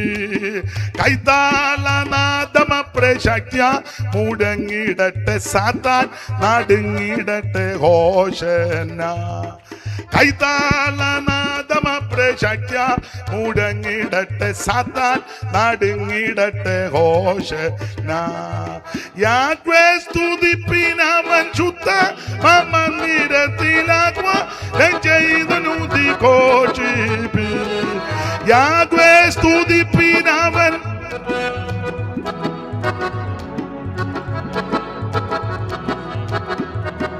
വൈകായ സംവിധാന ഭംഗി പരിഗണിച്ച മകേശ്വര തുതികൾ ചെയ്തി. അതെ സമയത്തെ ഭയപ്പെടുന്നത് എൻ്റെ പ്രിയരെ, സഭയിൽ ദൈവത്തെ ആരാധിക്കാനാ വരേണ്ടത്. ഈ ഉസിയാവ് സഭയ്ക്കകത്ത് വഴക്കുണ്ടാക്കി ധൂപം കാട്ടുവാൻ കയ്യിൽ ധൂപകലശം പിടിച്ചിരിക്കെ പുള്ളി ബൈബിള് കൈ വെച്ചുകൊണ്ട് വഴക്കുണ്ടാക്കുന്നവരെ ഞാൻ കണ്ടിട്ടുണ്ട്. ബൈബിളെ കക്ഷത്തിലോട്ട് വെച്ചിട്ട്, പിന്നെ ചിലര് മര്യാദക്കാരാ, നീ ബൈബിൾ ഒന്ന് പിടിച്ചേ, ഞാൻ 2 കാര്യം പറഞ്ഞേച്ച്. അത് പിന്നെ കുറച്ചുകൂടെ ഒരു മര്യാദയുണ്ട്, അതൊക്കെ അത്രയിലും ബഹുമാനമുണ്ടല്ലോ. പണ്ടൊരാൾ വഴക്കുണ്ടാക്കി പറഞ്ഞ് നോക്കിയിട്ട് പുള്ളിക്ക് എറിയാനൊന്നും കാണുന്നില്ല. അപ്പോൾ ഞാൻ ബൈബിൾ എടുത്തൊരു നോക്കിയപ്പോൾ കനമുണ്ടല്ലോ. പിന്നെ പറഞ്ഞ ഭാഷ ഞാൻ പൊതുവെ പറയുന്നില്ല. ക്രൂരമുഷ്ടിക്കും അടിയുണ്ടാക്കാനും പ്രശ്നം തീർക്കാനും പ്രചനമുണ്ടാക്കാനുമല്ല സഭ. തമ്മി കടിച്ചു കീറാനും തിന്നുകളയാൻ. ഗലാത്യ ലേഖനത്തിൽ അങ്ങനെയാണ്, തിന്നുകളയുന്ന അതിനല്ല സഭ. ഒരാഴ്ച മുഴുവൻ നിന്നെ കാത്ത ദൈവത്തിന് എല്ലാവരോടും ഒന്നു ചേർന്ന് ദൈവത്തിന് മഹത്വം കൊടുക്കേണ്ട സ്ഥലമാണ്, ദൈവത്തെ സ്തുതിക്കേണ്ട ഇടമാ. ഇവൻ പള്ളിക്കകത്ത് കയറി വഴക്കുണ്ടാക്കും. ഉസിയാവ് അങ്ങനെ പള്ളിക്കകത്ത് വഴക്കുണ്ടാക്കുന്നവന്റെ കാലത്ത് യെശയ്യാവ് ശുശ്രൂഷിച്ച് എന്ത് ബുദ്ധിമുട്ടായിരിക്കും ഇല്ലേ? യോ, സഭയെ 2 എണ്ണം വില്ലി നിൽക്കുക, അവിടെ എങ്ങനെ നമ്മൾ പ്രസംഗിക്കും? മറ്റവനിട്ട് കിട്ടുന്ന ഇവൻ ഊറി, ഇവനിട്ടാന്നോണെ മറ്റവൻ എന്തായാലും പ്രശ്നമാണ്. ആ കാലത്താ യെശയ്യാവ് ശുശ്രൂഷിക്കുന്നത്. ഓടിച്ചു മുമ്പോട്ട് പോകാം. അപ്പൊ ഇവൻ പള്ളിക്കകത്ത് വടക്കുണ്ടാക്കുന്നത്. ഇവനൊരു മകനുണ്ടായിരുന്നു, പള്ളിയിൽ കയറുകയല്ല. തോമസ് 27:1. യോഥാം വാഴ്ച തുടങ്ങിയപ്പോൾ ആ അവൻ 25 വയസ്സായിരുന്നു. ആ അവൻ 16 സംവത്സരം യെരൂശലേമിൽ വാണു. അവന്റെ അമ്മയ്ക്ക് യെരൂശ എന്നു പേർ. അവള് സാദോക്കിന്റെ പുത്രിയായിരുന്നു. അടുത്ത വാക്യം. അവൻ തന്റെ അപ്പനായ ഉസിയാവ് ചെയ്തതുപോലെയൊക്കെ കുറെ കാര്യമൊക്കെ ഗുണമൊക്കെ ചെയ്തു, എങ്കിലും യഹോവയുടെ ആലയത്തിലേക്ക് അവൻ കടന്നില്ല. അവൻ പള്ളി കയറുകയല്ല. അപ്പൻ പള്ളിക്കകത്ത് വഴക്കുണ്ടാക്കി, മോൻ പള്ളിയിലോട്ട്. ഇവരുടെ കാലത്ത് യേശയ്യാവ് പ്രസംഗിക്കുന്നത്, ശുശ്രൂഷിക്കുന്നത്. നിങ്ങൾ ദൈവദാസന്മാർക്ക് അറിയാം, ചില പിള്ളേര് പള്ളി വരികയല്ല. അതിനാ പിള്ളേര് പള്ളി വരാത്ത. തന്ത കണ്ടോണ്ടാ എങ്ങനെ വരും? തന്ത കടന്ന് വഴക്കാ. പിന്നെ അവൻ എന്തിനാ? അവൻ പറയാം, ഞാൻ സ്വർഗീയ വിരുന്നിൽ പോവാന്ന്. നിനക്ക് പള്ളിക്കകത്ത് നീ കമ്മറ്റിയാ, കുന്തമാ, കോടാലിയാന്നും പറഞ്ഞ് പ്രശ്നത്തിനല്ലേ ഇരിക്കുന്നേ. പിന്നെ നിന്റെ സന്തതി ഇതിനകത്ത് വരുമോ? ആ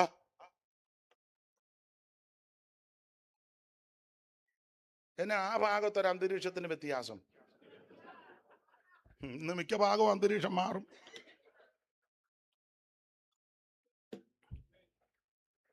അപ്പൻ പള്ളിക്കകത്ത് കിടന്ന് വഴക്കുണ്ടാക്കി, മോൻ പള്ളിയിലോട്ട് കയറുന്നില്ല. ഇവരുടെ കാലത്ത് യേശയ്യാവ് പ്രസംഗിക്കുന്നത്. ഇനി പുള്ളിക്കൊരു മകനുണ്ടായിരുന്നു. അവന് ചെയ്തത് 28:24 വായിച്ച്. ആകാശ് 28:24. ആകാശ് ദൈവാലയത്തിലെ ഉപകരണങ്ങളെ എടുത്ത് ദൈവാലയത്തിലെ ഉപകരണങ്ങളെ ഉടച്ചു. തുടച്ചെന്നല്ല, ഉടച്ചു മാത്രമാണ്. അടുത്തത് യഹോവയുടെ ആലയത്തിന്റെ വാതിലുകൾ അടച്ചു. അവൻ പള്ളി പൂട്ടി. വല്യപ്പൻ പള്ളിക്കകത്ത് വഴക്കുണ്ടാക്കി, മോൻ പള്ളിയിലോട്ട് കയറുകയല്ല. കൊച്ചുമോൻ വന്ന് പള്ളി. നല്ല ഫാമിലി.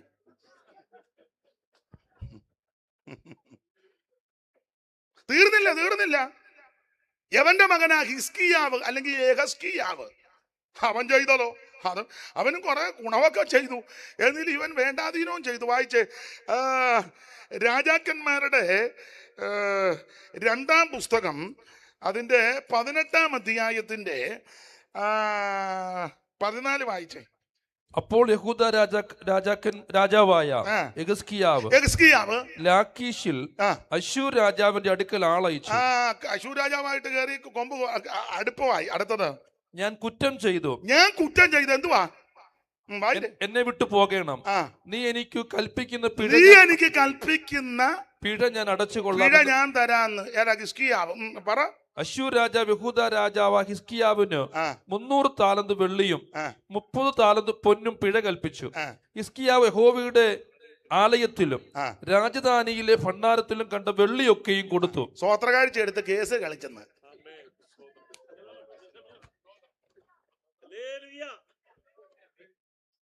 എടാ, പുനലൂരാന്നേലും കൊള്ളാം, മുളക്കുടയാന്നേലും കൊള്ളാം, തിരുവല്ല ചാരോനാന്നേലും കൊള്ളാം, കുമ്പനാട് IPC ആന്നേലും കൊള്ളാം, TP അവിടെ ഇല്ല, ഇനി അവിടെ ആന്നേലും കൊള്ളാം, അവൻ കല്ലുമലക്കാരാന്നേലും കൊള്ളാം. പാവപ്പെട്ട ദയ്യമക്കൾ വീട് പണിക്കാൻ പോകുന്നവരുണ്ട്, റോഡ് പണിക്ക് പോകുന്നവരുണ്ട്, റബ്ബർ വെട്ടുന്നവരുണ്ട്, വിദേശത്തുള്ളവരും കഷ്ടപ്പെട്ട. അല്ല, ചുമ്മാ രാവിലെ അറബി കൊണ്ട് കാജിറക്കുകയല്ല. അമേരിക്കയിലുള്ളവരും കഷ്ടപ്പെട്ട, നേഴ്സുമാരും എന്ത് കഷ്ടപ്പെട്ട. അങ്ങനെ ദൈവമക്കൾ ഓരോ ജോലിക്ക് അതിൻ്റെ ബദ്ധപ്പാടും കഷ്ടപ്പാടുമുണ്ട്. അടുക്കളപ്പണി ചെയ്യുന്ന, പാത്രം കഴുകാൻ പോകുന്ന മാന്യ സഹോദരിമാരുണ്ട്. അവരൊക്കെ ചെയ്ത ജോലിയുടെ ഒരു നന്മ കർത്താവിൻ്റെ വേലയ്ക്ക് സ്വോത്രകാഴ്ച ഇടുമ്പോൾ നേതാക്കന്മാരാകുന്ന മിടുക്കന്മാർ ഈ കാശെടുത്ത് കേസ് കളിച്ചാൽ അടിച്ച് നിന്റെ എല്ലാം ഇടപാട് തീർത്ത് നിന്റെ എല്ലാം കുടുംബത്തെ ദൈവം കൊളത്തോട്ടും.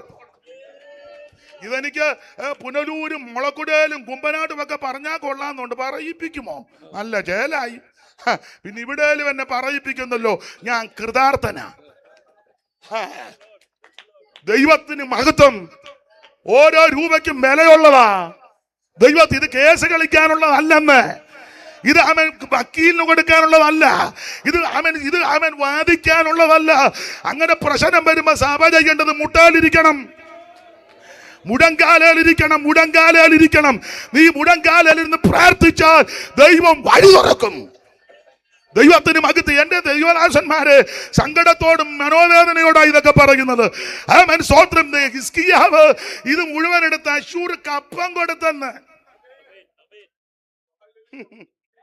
ഈ കേസ് കളിക്കുന്ന കുടുംബം വിറ്റേച്ചാണോ സഭയുടെ കേസ് കളിക്കുന്നേ?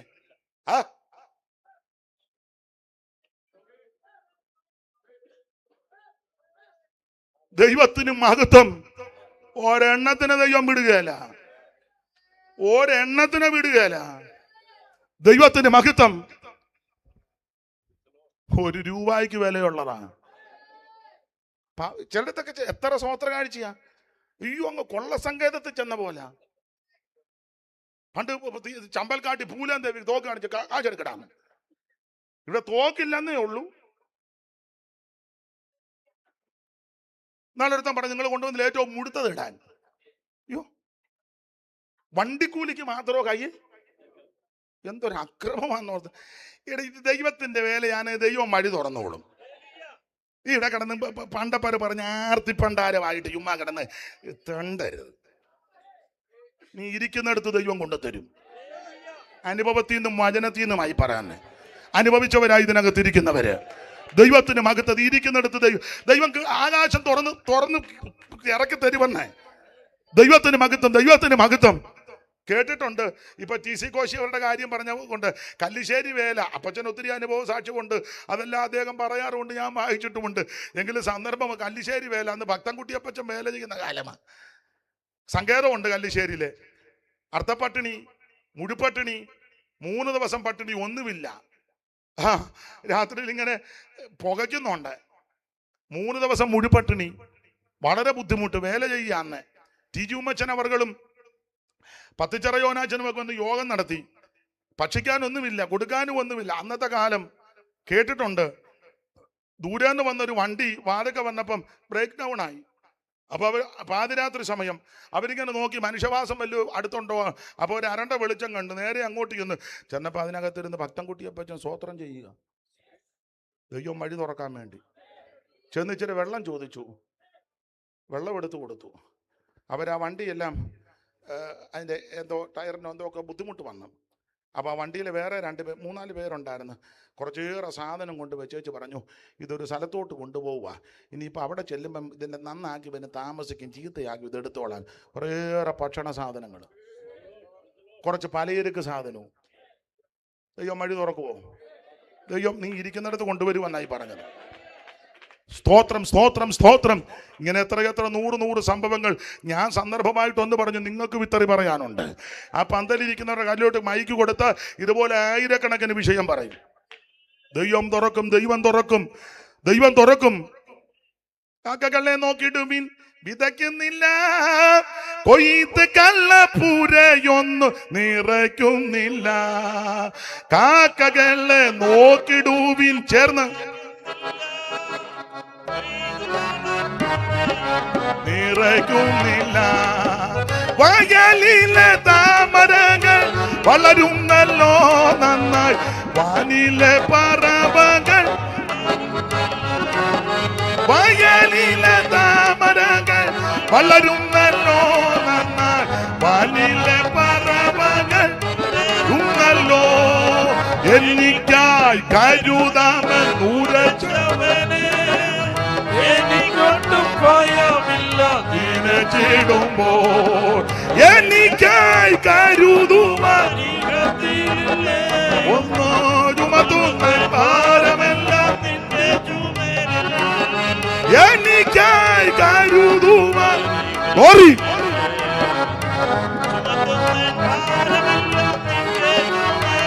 കരമുയർത്തി ദൈവത്തെ മഹത്വപ്പെടുത്തുക. ദൈവം തുറന്നാൽ ആരും അടക്കത്തില്ലെന്നായി പറഞ്ഞാല്. അപ്പൊ ഇവന് ഈ ദൈവാലയത്തിലെ നന്മയെല്ലാം എടുത്ത് അശ്ശൂർ രാജാവിന് കൊടുക്കും. ഒന്നുകൂടെ വാക്യം ഒന്ന് വായിച്ച് ദൈവദാസന്മാരെ. യഹൂദ രാജാവായ ഹിസ്കിയാവ് ലാക്കീഷിൽ അശ്ശൂർ രാജാവിന്റെ അടുക്കൽ ആളയച്ചു. ഞാൻ കുറ്റം ചെയ്തു, എന്നെ വിട്ടു മടങ്ങിപ്പോകണമെന്ന് നീ എനിക്ക് കൽപ്പിക്കുന്ന പിഴ ഞാൻ അടച്ചു. നീ എനിക്ക് കൽപ്പിക്കുന്ന പിഴയല്ല, ഞാൻ നിനക്ക് അടച്ചുകൊള്ളാന്ന്. അശ്ശൂർ രാജാവ് യഹൂദ രാജാവായ ഹിസ്കിയാവിന് 300 താലന്ത് വെള്ളിയും 30 താലന്ത് പൊന്നും പിഴ കൽപ്പിച്ചു. ഹിസ്കിയാവ് യഹോവയുടെ ആലയത്തിലും രാജധാനിയിലെ ഭണ്ഡാരത്തിലും കണ്ട വെള്ളിയൊക്കെയും കൊടുത്തു. എങ്ങനെയുണ്ട്? വല്യപ്പൻ പള്ളിക്കകത്ത് വടക്കുണ്ടാക്കി, മോൻ പള്ളി കയറുകല, കൊച്ചുമോൻ പള്ളി പൂട്ടി, കൊച്ചുമോന്റെ മകൻ പള്ളിക്കകത്തതെല്ലാം കൂടെ എടുത്ത് കൊടുക്കുക മാത്രമാണോ? 17-ാം വാക്യം വായിച്ചേ. എങ്കിലും അശ്ശൂർ രാജാവ് തർത്താനെയും, അല്ല അതിന്റെ മേളിലത്തെ വാക്യം, ആ കാലത്ത് യഹൂദ രാജാവായ ഹിസ്കിയാവ് യഹോവയുടെ മന്ദിരത്തിന്റെ വാതിലുകളിലും കട്ടിളകളിലും താൻ പൊതിഞ്ഞിരുന്ന പൊന്ന് പറിച്ചെടുത്ത് അശ്ശൂർ രാജാവിന് കൊടുത്തയച്ചു. എങ്ങനുണ്ട്?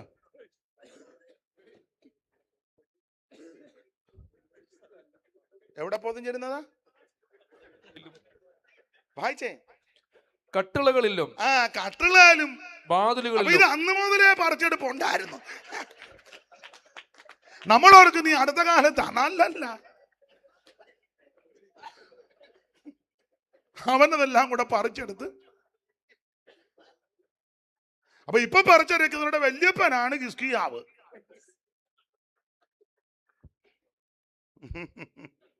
ദൈവത്തിന് മഹത്വം. ആട്ടെ, ഞാൻ എൻ്റെ വിഷയം അതല്ലല്ലോ, അതുകൊണ്ട് വിൽസൺ ജോസഫ് പാസ്റ്റർ പേടിച്ചിരിക്കുന്നു. ഇനി ഇയാൾ എന്നാ പറയാൻ പോകുന്നത്? എൻ്റെ പടലി ഒന്നുമില്ല, സമാധാനത്തോടെ സ്വോത്രം പറഞ്ഞിരിക്കും, ഒരു കുഴപ്പവും. ചില വെളിവൊക്കെ എനിക്കുണ്ട്. ദൈവത്തിന് മഹത്വം. അപ്പോൾ വല്യപ്പൻ സഭയ്ക്കകത്ത് വഴക്കുണ്ടാക്കി. മോൻ സഭയെ കയറുകയല്ല, കൊച്ചുമോൻ സഭാകോള് പൂട്ടി. കൊച്ചുമോന്റെ മോൻ സഭയിലിരുന്നതെല്ലാം കൂടെ പറിച്ചെടുത്ത് തീർന്നോ? ഇല്ല, ഇവനൊരു മോനുണ്ട്, അവന്റെ പേര് തന്നെ എന്താ മനേഷ്. ഹിസ്കിയാവിന്റെ അതൊക്കെ 15 വർഷം കൊടുത്തപ്പോ അതിന്റെ 2-ാം കൊല്ലം ഉണ്ടായത് ഇതുപോലൊരു നാശക്കൊള്ളി. 21-ന്റെ 1 വായിച്ചത് യുവരാസിനെ. 21-ന്റെ 1 മനേഷ് വാഴ്ച തുടങ്ങി. മനേഷ് നല്ല പൊന്നുമോനാ. വാഴ്ചയെ തുടങ്ങിയപ്പം അവന് 12 വയസ്സായിരുന്നു. ഒത്തിരി പ്രായം ആയിര്. അവൻ 55 സംവത്സരം യെരൂശലേമിൽ വാണു. വാണു. ഇവന്റെ ഒരു കുഴപ്പടി. 7-ാം വാക്യം വായിച്ചേ. ആലയത്തിലും ഇസ്രായേലിന്റെ സകല ഗോത്രത്തിൽ ഒന്നുകൂടെ വായിച്ചേ 7-ാം വാക്യം. ഈ ആലയത്തിലും. അങ്ങനെ വായിക്കുക. ഈ ആലയത്തിലും. പിന്നെ ഈക്കൊക്കെ എന്ത് ആക്കം കൊടുക്കണമെന്നറിയോ? ഈ ആലയത്തിലും ഇസ്രായേലിന്റെ സകല ഗോത്രത്തിൽ നിന്നും തിരഞ്ഞെടുത്തിരിക്കുന്ന യെരൂശലേമിലും ഞാൻ എന്റെ നാമം എന്നേക്കും സ്ഥാപിക്കുമെന്ന് യഹോവ ദാവീദിനോടും അവന്റെ മകനായ ശലോമോനോടും അരുളി ചെയ്ത ആലയത്തിൽ താൻ ഉണ്ടാക്കിയ അശേര പ്രതിഷ്ഠ അവൻ പ്രതിഷ്ഠിച്ചു. എങ്ങനുണ്ട്?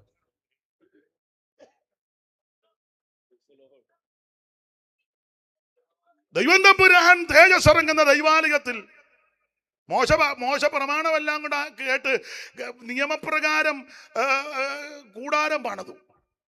കൂടാരം കൽപ്പിച്ചതുപോലെ. അങ്ങനെയാണ്ട് 40-ന്റെ 16 ഒന്ന് വായിച്ച്. 40-ന്റെ 16 പുറപ്പാട്. കൽപ്പിച്ചതുപോലെ ഒന്ന് വായിച്ച. 40-16 അല്ലേ? മോശ അങ്ങനെ ചെയ്തു, യഹോവ തന്നോട് കൽപ്പിച്ചതുപോലെ ഒക്കെയും അവൻ ചെയ്തു. കൽപ്പിച്ചതുപോലെ ഒക്കെയും. അങ്ങനെ കൽപ്പിച്ചതുപോലെ ചെയ്തപ്പോൾ എന്തോ സംഭവിച്ചു. 40-ാം വാക്യം.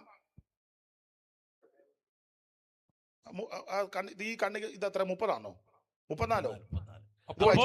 അപ്പോൾ മേഘം സമാഗമന കൂടാരത്തെ മൂടി. അപ്പോൾ എപ്പോൾ? കൽപ്പിച്ചതുപോലെ ചെയ്തപ്പോൾ. ഒരു കാര്യം തെളിയിക്കാം. ആ ഭാഗത്ത് ഈ 40-ാം അധ്യായത്തിൽ 8 പ്രാവശ്യമുണ്ട് കൽപ്പിച്ചതുപോലെ. ഇപ്പം വായിച്ച 16-ാം വാക്യം വായിച്ചത് സൂക്ഷിച്ചാ. മോശെ അങ്ങനെ ചെയ്തു.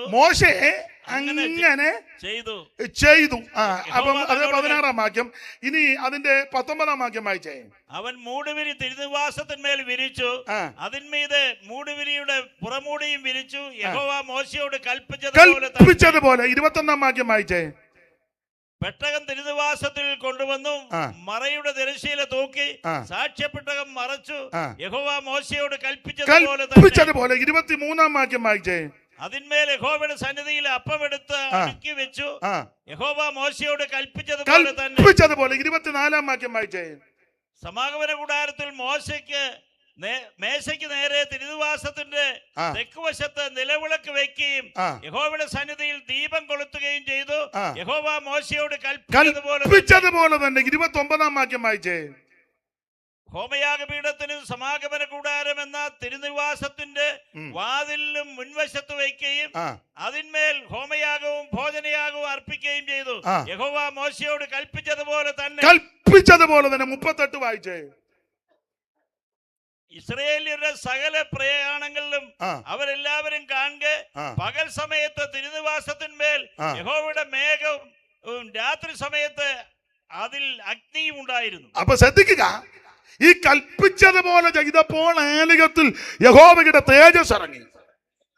അങ്ങനെ തേജസ് ഇറങ്ങിയ ആലയത്തിൽ മനേശെ അവൻ വേറെ ബിംബം കൊണ്ട് സ്ഥാപിച്ചു. ആർക്കെങ്കിലും വല്ലതും പറയാൻ പറ്റുമോ? 5-ാം തലമുറയാ പെന്തിക്കോസിലെ. ചില പറയുന്നത് വലിയ കീർവാനോട് ഞങ്ങൾ പെന്തിക്കോസിലെ 5-ാം തലമുറ വന്നപ്പം മീശയും അടിക്കുകയല്ല, ഊജാന്താടിയും വെച്ച് പിരിയോം അടിച്ച് ലിപ്റ്റിക്ക് വിട്ട് ഇപ്പൊ കയ്യിൽ മോതിരോ ഇട്ട് ഓർണമെന്റ്സ് വിട്ട് 5-ാം തലമുറ മിക്കതും. എന്നാ നിങ്ങൾ എന്നെ ഇങ്ങനെ നോക്കുന്നത്? നീ 5-ാം തലമുറയുടെ കീർവാണോ ഒന്നും പറയണ്ട. 1-ാം തലമുറയുടെ വേണേ പറഞ്ഞു ഒക്കുന്നെങ്കിൽ 2-ാം തലമുറ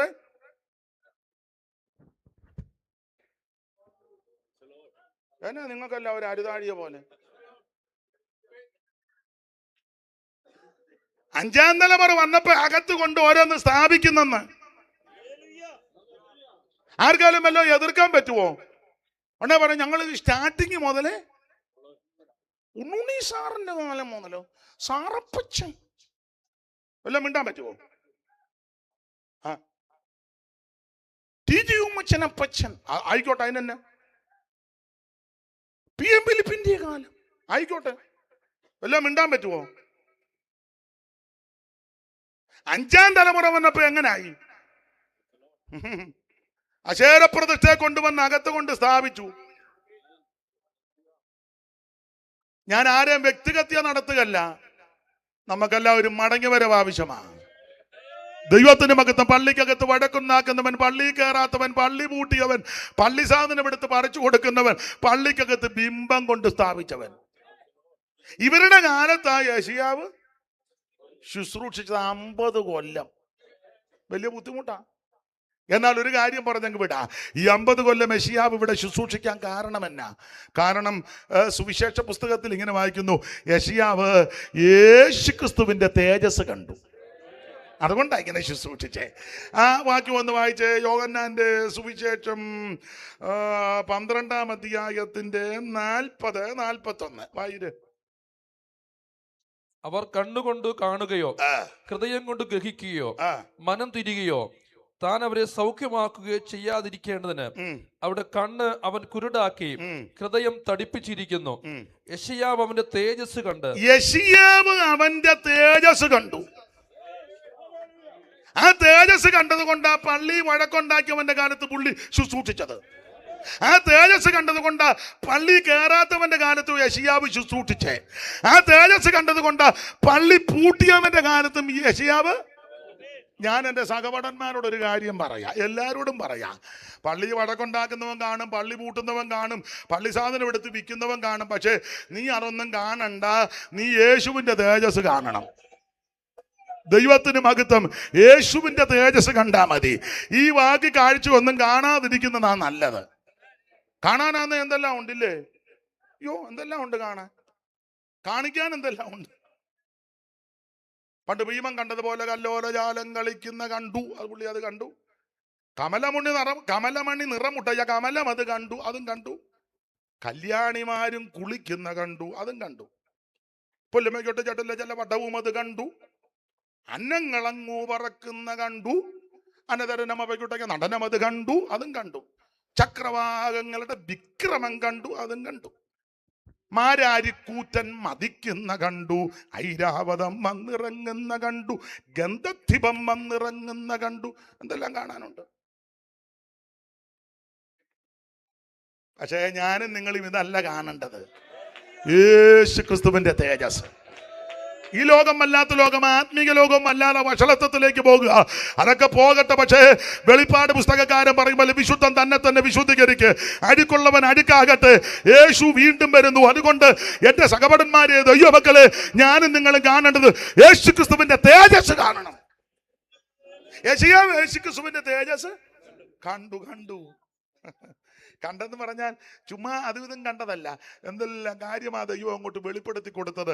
ആ കർത്താവിനെ പറ്റി എന്തുവാ ഇത് കണ്ടത്? അങ്ങനെ യെശയ്യാവ് തേജസ് കണ്ടത് അങ്ങനെ. കണ്ടതിനെ പറ്റി ഒരു കാര്യം പറഞ്ഞത് 6-ാം അധ്യായത്തിന്റെ 1 വായിച്ചോ, ചടികടാന്ന് വായിച്ചോ. രാജാവ് മരിച്ചയാണ്ടിൽ കർത്താവ് ഉയർന്നും പൊങ്ങിയുമുള്ള സിംഹാസനത്തിൽ ഇരിക്കുന്നത്. രാജാവ് മരിച്ചയാണ്ടിൽ കർത്താവ് ഉയർന്നും പൊങ്ങിയുമുള്ള സിംഹാസനത്തിൽ ഇരിക്കുന്നത് ഞാൻ. ഉസിയാവ് മരിച്ച ആണ്ടെന്നുള്ളത് കണക്ക് കൊടുത്തെന്നുള്ള കാലക്കണക്ക് കൊടുത്തറ. നമ്മൾ ചിലപ്പം പറയും നിന്റെ ജീവിതത്തിന്റെ ഉസിയാവ്. ഞാനും പറഞ്ഞിട്ടുണ്ട്, കുഴപ്പമൊന്നുമില്ല. പക്ഷെ ഉസിയാവ് മരിച്ചെന്ന് പറഞ്ഞത് ഒരു കണക്കാ. ഇന്ന രാജാവ് മരിച്ചയാണ്ടിൽ, അല്ലെ ഇന്ന രാജാവ് മരിച്ചയാണ്ടിൽ ഉസിയാവ് മരിച്ച. ഇതുപോലെ വേറൊരു കണക്കുണ്ടല്ലോ, മരിച്ചയാണ്ട് 14:28 വായിച്ച യെശയ്യാവ് 14:28. അവിടെ മരിച്ച കണക്കല്ലേ? ആകാശ് രാജാവ് മരിച്ചയാണ്ടിൽ അവിടെ അങ്ങനെ തന്നെ കൊടുത്തത്. ആകാശ് രാജാവ് അതാ കണക്ക് തെളിയിക്കാൻ, ചരിത്രം തെളിയിക്കാൻ പറഞ്ഞതാ. മറുവശമുണ്ട്, ഉസിയാവ് മരിച്ച ആണ്ടിൽ യെശയ്യാവ് ഒരു സിംഹാസനം കാണുന്നു, ഉയർന്നും പൊങ്ങിയുമുള്ള ഒരു സിംഹാസനം. യോഹന്നാന്റെ സുവിശേഷത്തിൽ വായിച്ചത് യേശു ക്രിസ്തുവിനെ കണ്ടെന്ന, തേജസ് കണ്ടെന്ന. അത് ഈ 6-ാം അധ്യായത്തിൽ ഉയർന്നും പൊങ്ങിയും സിംഹാസനത്തിൽ കർത്താവ് ഇരിക്കുന്നു, തേജസ് കണ്ടു. അതിന് വേറൊരു ചരിത്രവശം, ഉസിയാവ് ഇവര് ബന്ധുക്കളാ, രാജകുടുംബത്തിൽപ്പെട്ടവരാ. അപ്പൊ ഉസിയാവിന്റെ ഭരണം നല്ലതായിരുന്നു. ആള് പള്ളിക്കകത്ത് വഴക്കുണ്ടാക്കിയാലും ഭരണം ചെല്ലുപടത്തില്ലേ. പുള്ളി ആരാധിക്കത്തൊന്നുമില്ല, പക്ഷെ ഭയങ്കര കഴിവാ എല്ലാം നിയന്ത്രിക്കാൻ. നമ്മൾ പറയത്തില്ലേ അതിനെ പറ്റി. പുള്ളി ജനറൽ കൺവെൻഷന് വന്നാലും, സ്റ്റേറ്റ് വന്നാലും, ഡിസ്ട്രിക്ട് വന്നാലും, സോണൽ വന്നാലും പുള്ളി കൈയടിക്കുവോ പാടുവോ ഇങ്ങനെ ആരെ വിഴുങ്ങണ്ടെന്ന് ഓർത്ത് ഇരിക്കും. പക്ഷെ ഭയങ്കര, അതിന് ഒരു ഇംഗ്ലീഷ് വേർഡ് ഉണ്ട്, എന്തുവാ അതിന് പറയുന്നത്? അത് സാമ്പനച്ചിൽ പറയാൻ, എനിക്ക് ഇംഗ്ലീഷ് അറിയത്തില്ലെന്ന് പറയാൻ. അഡ്മിനിസ്ട്രേഷൻ. അത് തന്നെ. അതെങ്കിലും പറ, വെറുതെ ഇരിക്കല്ലേ, ഇതുകൂടെ പറഞ്ഞു വെച്ച് പോകും. ഞങ്ങൾ ഈ ഇവിടെ ഇരിക്കുന്ന എല്ലാവരേക്കാളും ഞങ്ങൾ ഒത്തിരി വർഷം മുമ്പ് നമ്മൾ അനുജോർജിൻ്റെ വീട്ടിൽ വെച്ച് ആദ്യം കാണുന്നല്ലേ. അത് 30 കൊല്ലം മുമ്പാന്ന് തോന്നുന്നു. അന്ന് മുതലുള്ള ആത്മീക ബന്ധമാണ്. ദൈവത്തിന് മഹത്വം. യെശയ്യാവ് തേജസ് കണ്ടു യേശു ക്രിസ്തുവിന്റെ. അപ്പൊ ഇവര് ബന്ധുക്കാരായതുകൊണ്ട് ഉസിയാവ് ഈ പള്ളിക്കകത്ത് വഴക്കുണ്ടാക്കിയാലും പുള്ളി ഭരണത്തിന് നല്ല മിടുക്കനാ.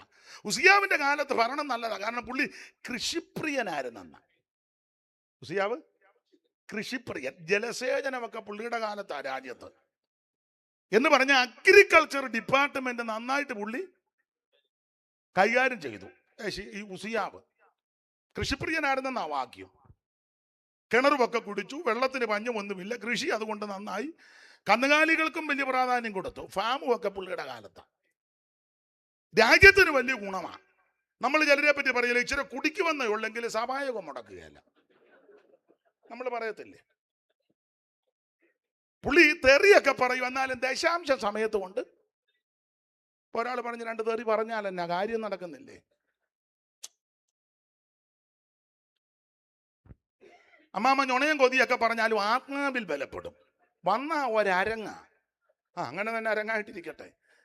അവിടെ ഈ ഉസിയാവ് ഇദ്ദേഹം ഈ പള്ളി വഴക്കൊക്കെ ഉണ്ടാക്കുന്നെങ്കിലും പുള്ളി ഭരണത്തിൽ മിടുക്കനാ. അപ്പൊ അങ്ങനെ ഇരിക്കുമ്പോ ഉസിയാവ് മരിച്ചപ്പോ യെശയ്യാവിന്റെ അകത്തൊരു ചിന്ത, ഇനി രാജ്യത്തിന്റെ ഭാവി എങ്ങനാകും? രാജ്യം ആര് ഭരിക്കും? ഇനി ആ കസേര ആരിരിക്കും? ഇനി ഇരുന്നാൽ ശരിയാകുമോ? ഇങ്ങനെയുള്ള ചിന്ത തൻ്റെ ഉള്ളിൽ കയറിയപ്പോൾ കർത്താവ് അതിന് മറുപടി കൊടുക്കുക. യെശയ്യാവേ, ഉസിയാവ് മരിച്ചു, ആ സിംഹാസനം വെറുതെ കിടക്കുന്ന, ഇനി ആയിരിക്കും? നീ ഭാരപ്പെടേണ്ട, ഉയർന്നും പൊങ്ങിയും ഒരു സിംഹാസനത്തിൽ ഞാനിരിപ്പുണ്ട്. ഉയർന്നും പൊങ്ങിയുമുള്ള സിംഹാസനത്തിൽ ഞാനിരിക്കുന്നുണ്ട്. ഇന്ന് രാത്രി നാളെ എങ്ങനെ ജീവിക്കും, കുഞ്ഞുങ്ങളുടെ കാര്യം എങ്ങനെ, ഭാവി എങ്ങനെ, വീടിന്റെ കാര്യം എങ്ങനെ, മക്കളുടെ കാര്യം എങ്ങനെ, ശുശ്രൂഷകളുടെ കാര്യം എങ്ങനെ എന്നോർത്ത് ആരേലും ഞരങ്ങുന്നുണ്ടെങ്കിൽ വചനത്തിൽ കൂടെ ദൂത് പറയാ, നിരാശപ്പെടേണ്ട, പതറണ്ട. ഉയർന്നും പൊങ്ങിയും ഒരു സിംഹാസനത്തിൽ നമുക്ക് വേണ്ടി ഒരുവൻ ഇരിക്കുന്നുണ്ട്. അത് മറ്റാരുമല്ല, നസറായനാകുന്ന യേശു ക്രിസ്തു. ദൈവത്തിന് മഹത്വം. ഉയർന്നും പൊങ്ങിയും. അപ്പോൾ ഓടിച്ച് പറയാം, 6-ാം അധ്യായത്തിൽ സിംഹാസനം കാണുക. യോഹന്നാൻ പറഞ്ഞത് യേശുക്രിസ്തുവിന്റെ തേജസ് കണ്ടെന്നല്ലേ, കണ്ടത് വിധവാ. 6-ാം അധ്യായത്തിൽ സിംഹാസനം. ഇനി പെട്ടെന്ന് ഇടയ്ക്കത്തെ എല്ലാം ഞാനങ്ങ് വിടുക, കാരണം സമയമാകുന്നല്ലോ. എനിക്ക് ഇതൊക്കെ പ്രസംഗിക്കണമെങ്കിൽ ഒരു 2-3 മണിക്കൂറെങ്കിലും കിട്ടിയ എൻ്റെ രീതി അനുസരിച്ച് പറയാം. പക്ഷേ നമുക്ക് നാളെ സഭായോഗമുണ്ട്. നിങ്ങളെക്കാൾ എല്ലാം ദൂരെ പോകേണ്ട ആളാണ് ഞാൻ. എനിക്ക് നാളെ അങ്ങ് തമിഴ്നാട്ടിൽ ചെല്ലണം. ഇന്ന് രാത്രി ഞാൻ തിരിക്കും, അത് വേറെ വിഷയം. അത് കഴിഞ്ഞേച്ച് വൈകിട്ട് തിരിച്ചും വരണം. നിങ്ങളെക്കാളെല്ലാം കൂടുതൽ യാത്ര ചെയ്യേണ്ട ആൾ ഞാനാ. പകലുമൊക്കെ ഉണ്ടായിരുന്നു ബത്തപ്പാടാ. ഇനി നിങ്ങളങ്ങോട്ട് ചെന്ന് വെച്ചാൽ ഉണക്കച്ചപ്പാത്തി 2 എണ്ണം മുറിച്ച് തിന്ന് കയറി കിടക്കാനല്ലയോ? അതും എനിക്കറിയാം, ഇരിപ്പ് കാണുമ്പോൾ അറിയാം. ഉള്ളതാട്ടെ. അപ്പൊ ഈ 6-ാം അധ്യായത്തിൽ അവൻ സിംഹാസനം കണ്ടു യെശയ്യാവ്. ഇനി 53-ാം അധ്യായത്തിന്റെ 7-ാമത്തെ വാക്യം വായിച്ചേ. 53-ന്റെ 7. തന്നെത്താൻ താഴ്ത്തി വായ തുറക്കാതെ ഇരുന്നിട്ടും പിന്നെ അവൻ പീഡിപ്പിക്കപ്പെട്ടു. അടുത്തത് കൊല്ലുവാൻ കൊണ്ടുപോകുന്ന കുഞ്ഞാടിനെ പോലെയും. കൊല്ലുവാൻ കൊണ്ടുപോകുന്ന കുഞ്ഞാടിനെ പോലെ 53-ൽ ഒരു കുഞ്ഞാടിനെ കാണുന്നു. 6-ാം അധ്യായത്തിൽ സിംഹാസനം കാണുന്നു. 53 കുഞ്ഞാടിനെ കാണുന്നു. രോമം കത്തിരിക്കുന്നവരുടെ ഇടയിൽ മിണ്ടാതെ ഇരിക്കുന്ന ഒരു കുഞ്ഞാട്. ഇതാ യെശയ്യാവ് കണ്ടത്. ഇത് യെശയ്യാവ് 6-ൽ സിംഹാസനവും 53-ൽ കുഞ്ഞാടും. ഇത് പുതിയ നിയമത്തിലേക്ക് വരുമ്പോൾ വായിച്ച് വെളിപ്പാട് 5:1 അടുപ്പിച്ചടുപ്പിച്ച് വരുന്ന കാണാം. വെളിപ്പാട് 5:1 പെട്ടെന്ന് വായിച്ചോ, സമയം പോകുന്നു. ബഹുമാനപ്പെട്ട മാസ്റ്റർ വാച്ചയിലൊക്കെ നോക്കുന്നത്. സിംഹാസനത്തിൽ ഇരിക്കുന്നവന്റെ വലം കൈയിൽ. അപ്പൊ 5-ാം അധ്യായത്തിന് 1-ൽ സിംഹാസനം കാണുന്നു. ഇനി അതിന്റെ 5-ന്റെ 7 വായിച്ചേ. 7 അവൻ വന്ന് സിംഹാസനത്തിൽ ഇരിക്കുന്നവന്റെ വലം കൈയിൽ നിന്ന് പുസ്തകം വാങ്ങിയപ്പോൾ 4 ജീവികളും. 5-ാം വാക്യം വായിച്ചോ. 5:5. അപ്പോൾ മൂപ്പന്മാരിൽ ഒരുത്തൻ എന്നോട് കരയണ്ട, യഹൂദാ ഗോത്രത്തിന്റെ സിംഹവും ദാവീദിന്റെ പേരുവായും പുസ്തകം വാങ്ങുവാനും മുദ്ര പൊട്ടിക്കുവാനും ജയം പ്രാപിച്ചിരിക്കുന്നു. അടുത്ത വാക്യം. ഞാൻ സിംഹാസനത്തിന്റെയും 4 ജീവികളുടെയും നടുവിലും മൂപ്പന്മാരുടെ മധ്യത്തിലും ഒരു കുഞ്ഞാട് ഇറക്കപ്പെട്ടിരിക്കുന്നു. അപ്പോൾ യെശയ്യാവ് 6-ൽ സിംഹാസനം, 53 കുഞ്ഞാട്. അത് പുതിയ നിയമത്തിലേക്ക് വരുമ്പോൾ 5-ന്റെ 1-ൽ സിംഹാസനം, 5-ന്റെ 6-ൽ കുഞ്ഞാട്. ഇനി വെളിപ്പാട് 7-ാം അധ്യായത്തിന്റെ 10 അടുത്തടുത്ത് വരിക. ഞാൻ രക്ഷ എന്നുള്ളത് സിംഹാസനത്തിൽ ഇരിക്കുന്നവനായ നമ്മുടെ ദൈവത്തിന്റെ കുഞ്ഞാടിന്റെ ഇപ്പൊ അടുത്തടുത്ത് കുഞ്ഞാട് വരിക. സിംഹാസനത്തിന്റെയും കുഞ്ഞാടിന്റെയും. ഇനി അതിന്റെ 17 7:17 സിംഹാസനത്തിന്റെ മധ്യയുള്ള കുഞ്ഞാട്. അടുത്ത് വന്നല്ലോ കുഞ്ഞാട് സിംഹാസനവും. യെശയ്യാവ് 6-ൽ സിംഹാസനം, 53 കുഞ്ഞാട്. അത് വെളിപ്പാടിലേക്ക് വരുമ്പോൾ വെളിപ്പാട് 5-ന്റെ 1 സിംഹാസനം, 5-ന്റെ 5 അടുത്ത് വരിക കുഞ്ഞാട്. വെളിപ്പാട് 7-ന്റെ 10 ആദ്യത്തെ വാക്യത്തിന്റെ ആരംഭത്തിൽ സിംഹാസനം, ഒടുവിൽ കുഞ്ഞാട്. വെളിപ്പാട് 7-ന്റെ 17 കുഞ്ഞാട് സിംഹാസനം ഒന്നിച്ചു വന്നു. ഈ കാഴ്ച യെശയ്യാവ് കണ്ടു. ഇന്ന് രാത്രി എന്നെ കേൾക്കുന്ന പ്രിയരെ, കാണേണ്ടത് ദൈവ കുഞ്ഞാടിനെയാ. അവൻ മനുഷ്യവർഗത്തിന്റെ പാപത്തിന് പരിഹാരം വരുത്തുവാൻ സ്വർഗമഹിമകൾ വെടിഞ്ഞ് ഈ താണലോകത്തിൽ ഇറങ്ങുമെന്ന് നാടെങ്ങും നന്മ സുവിശേഷിച്ച് മരിച്ചവരെ ഉയർപ്പിച്ച് രോഗികളെ സൗഖ്യമാക്കി അവൻ പങ്കപ്പാടുകളെ പീഡകളെ സഹിച്ച് നമ്മുടെ പാപപരിഹാരം വരുത്തുവാൻ കാൽവറിയിൽ നമുക്ക് വേണ്ടി ജീവനെ തന്ന അവൻ ശരീരം മുറുക്കപ്പെട്ട് രക്തം ധാരധാരയായി തൊടുകി അവൻ നമുക്ക് വേണ്ടി ജീവനെ തന്ന ദൈവ കുഞ്ഞാടാകുന്ന യേശു ക്രിസ്തു, ലോകത്തിന്റെ പാപത്തെ ചുമക്കുന്ന ദൈവ കുഞ്ഞാട്, യേശു ക്രിസ്തുവിനെ കുഞ്ഞാടെന്ന്, ദൈവ കുഞ്ഞാടെന്ന്, അറക്കപ്പെട്ട കുഞ്ഞാടെന്ന്, കുരുളറക്കപ്പെട്ട കുഞ്ഞാടെന്ന്, ലോകസ്ഥാപനം മുതൽ അറക്കപ്പെട്ട കുഞ്ഞാടെന്ന്, യോഗ്യനായ കുഞ്ഞാടെന്ന്, ജയം പ്രാപിച്ച കുഞ്ഞാടെന്ന്, കോപത്തിന്റെ കുഞ്ഞാടെന്ന്, വിളക്കാകുന്ന കുഞ്ഞാടെന്ന്, അവൻ സ്തോത്രം വേളകടിക്കാൻ വരുന്ന കുഞ്ഞാടെന്നൊക്കെ അലങ്കാര ഭാഷയിൽ പുസ്തകത്തിൽ കൊടുത്തിട്ടുണ്ട്. ആ കുഞ്ഞാടിനെ വേണം ദർശിക്കാൻ. ഈ വാച്ച് കറക്റ്റാന്ന് 5 മിനിറ്റും കൂടെ ഉണ്ട്. ഇത് കറക്റ്റാണോ അല്ലേ? എന്നാ 5 കൂടെ എടുക്കും. നിങ്ങൾ കിടന്ന് മുരടുകൊന്നും ചെയ്യരുത്. കഴിഞ്ഞ ദിവസം ഒരു സ്ഥലത്ത് പ്രസംഗിക്കാൻ പോയപ്പോൾ അവിടെ ഇരുന്ന് നടത്തിപ്പുകാരൻ ഉപദേശി ചൊവ്വിനിരിക്കുകയായിരുന്നു. ഇങ്ങനെ ഇരിക്കാൻ പുള്ളിയാണ്. സമയം വന്ന പുള്ളി ഇങ്ങനെ മുന്നോട്ട് കയറി എന്ന് പറഞ്ഞ് അങ്ങോട്ട് വരാൻ പറഞ്ഞു, കയറിയിരിക്കാൻ പറഞ്ഞു. ഇങ്ങനെ തള്ളി മുന്നോട്ട് വരുന്നത്.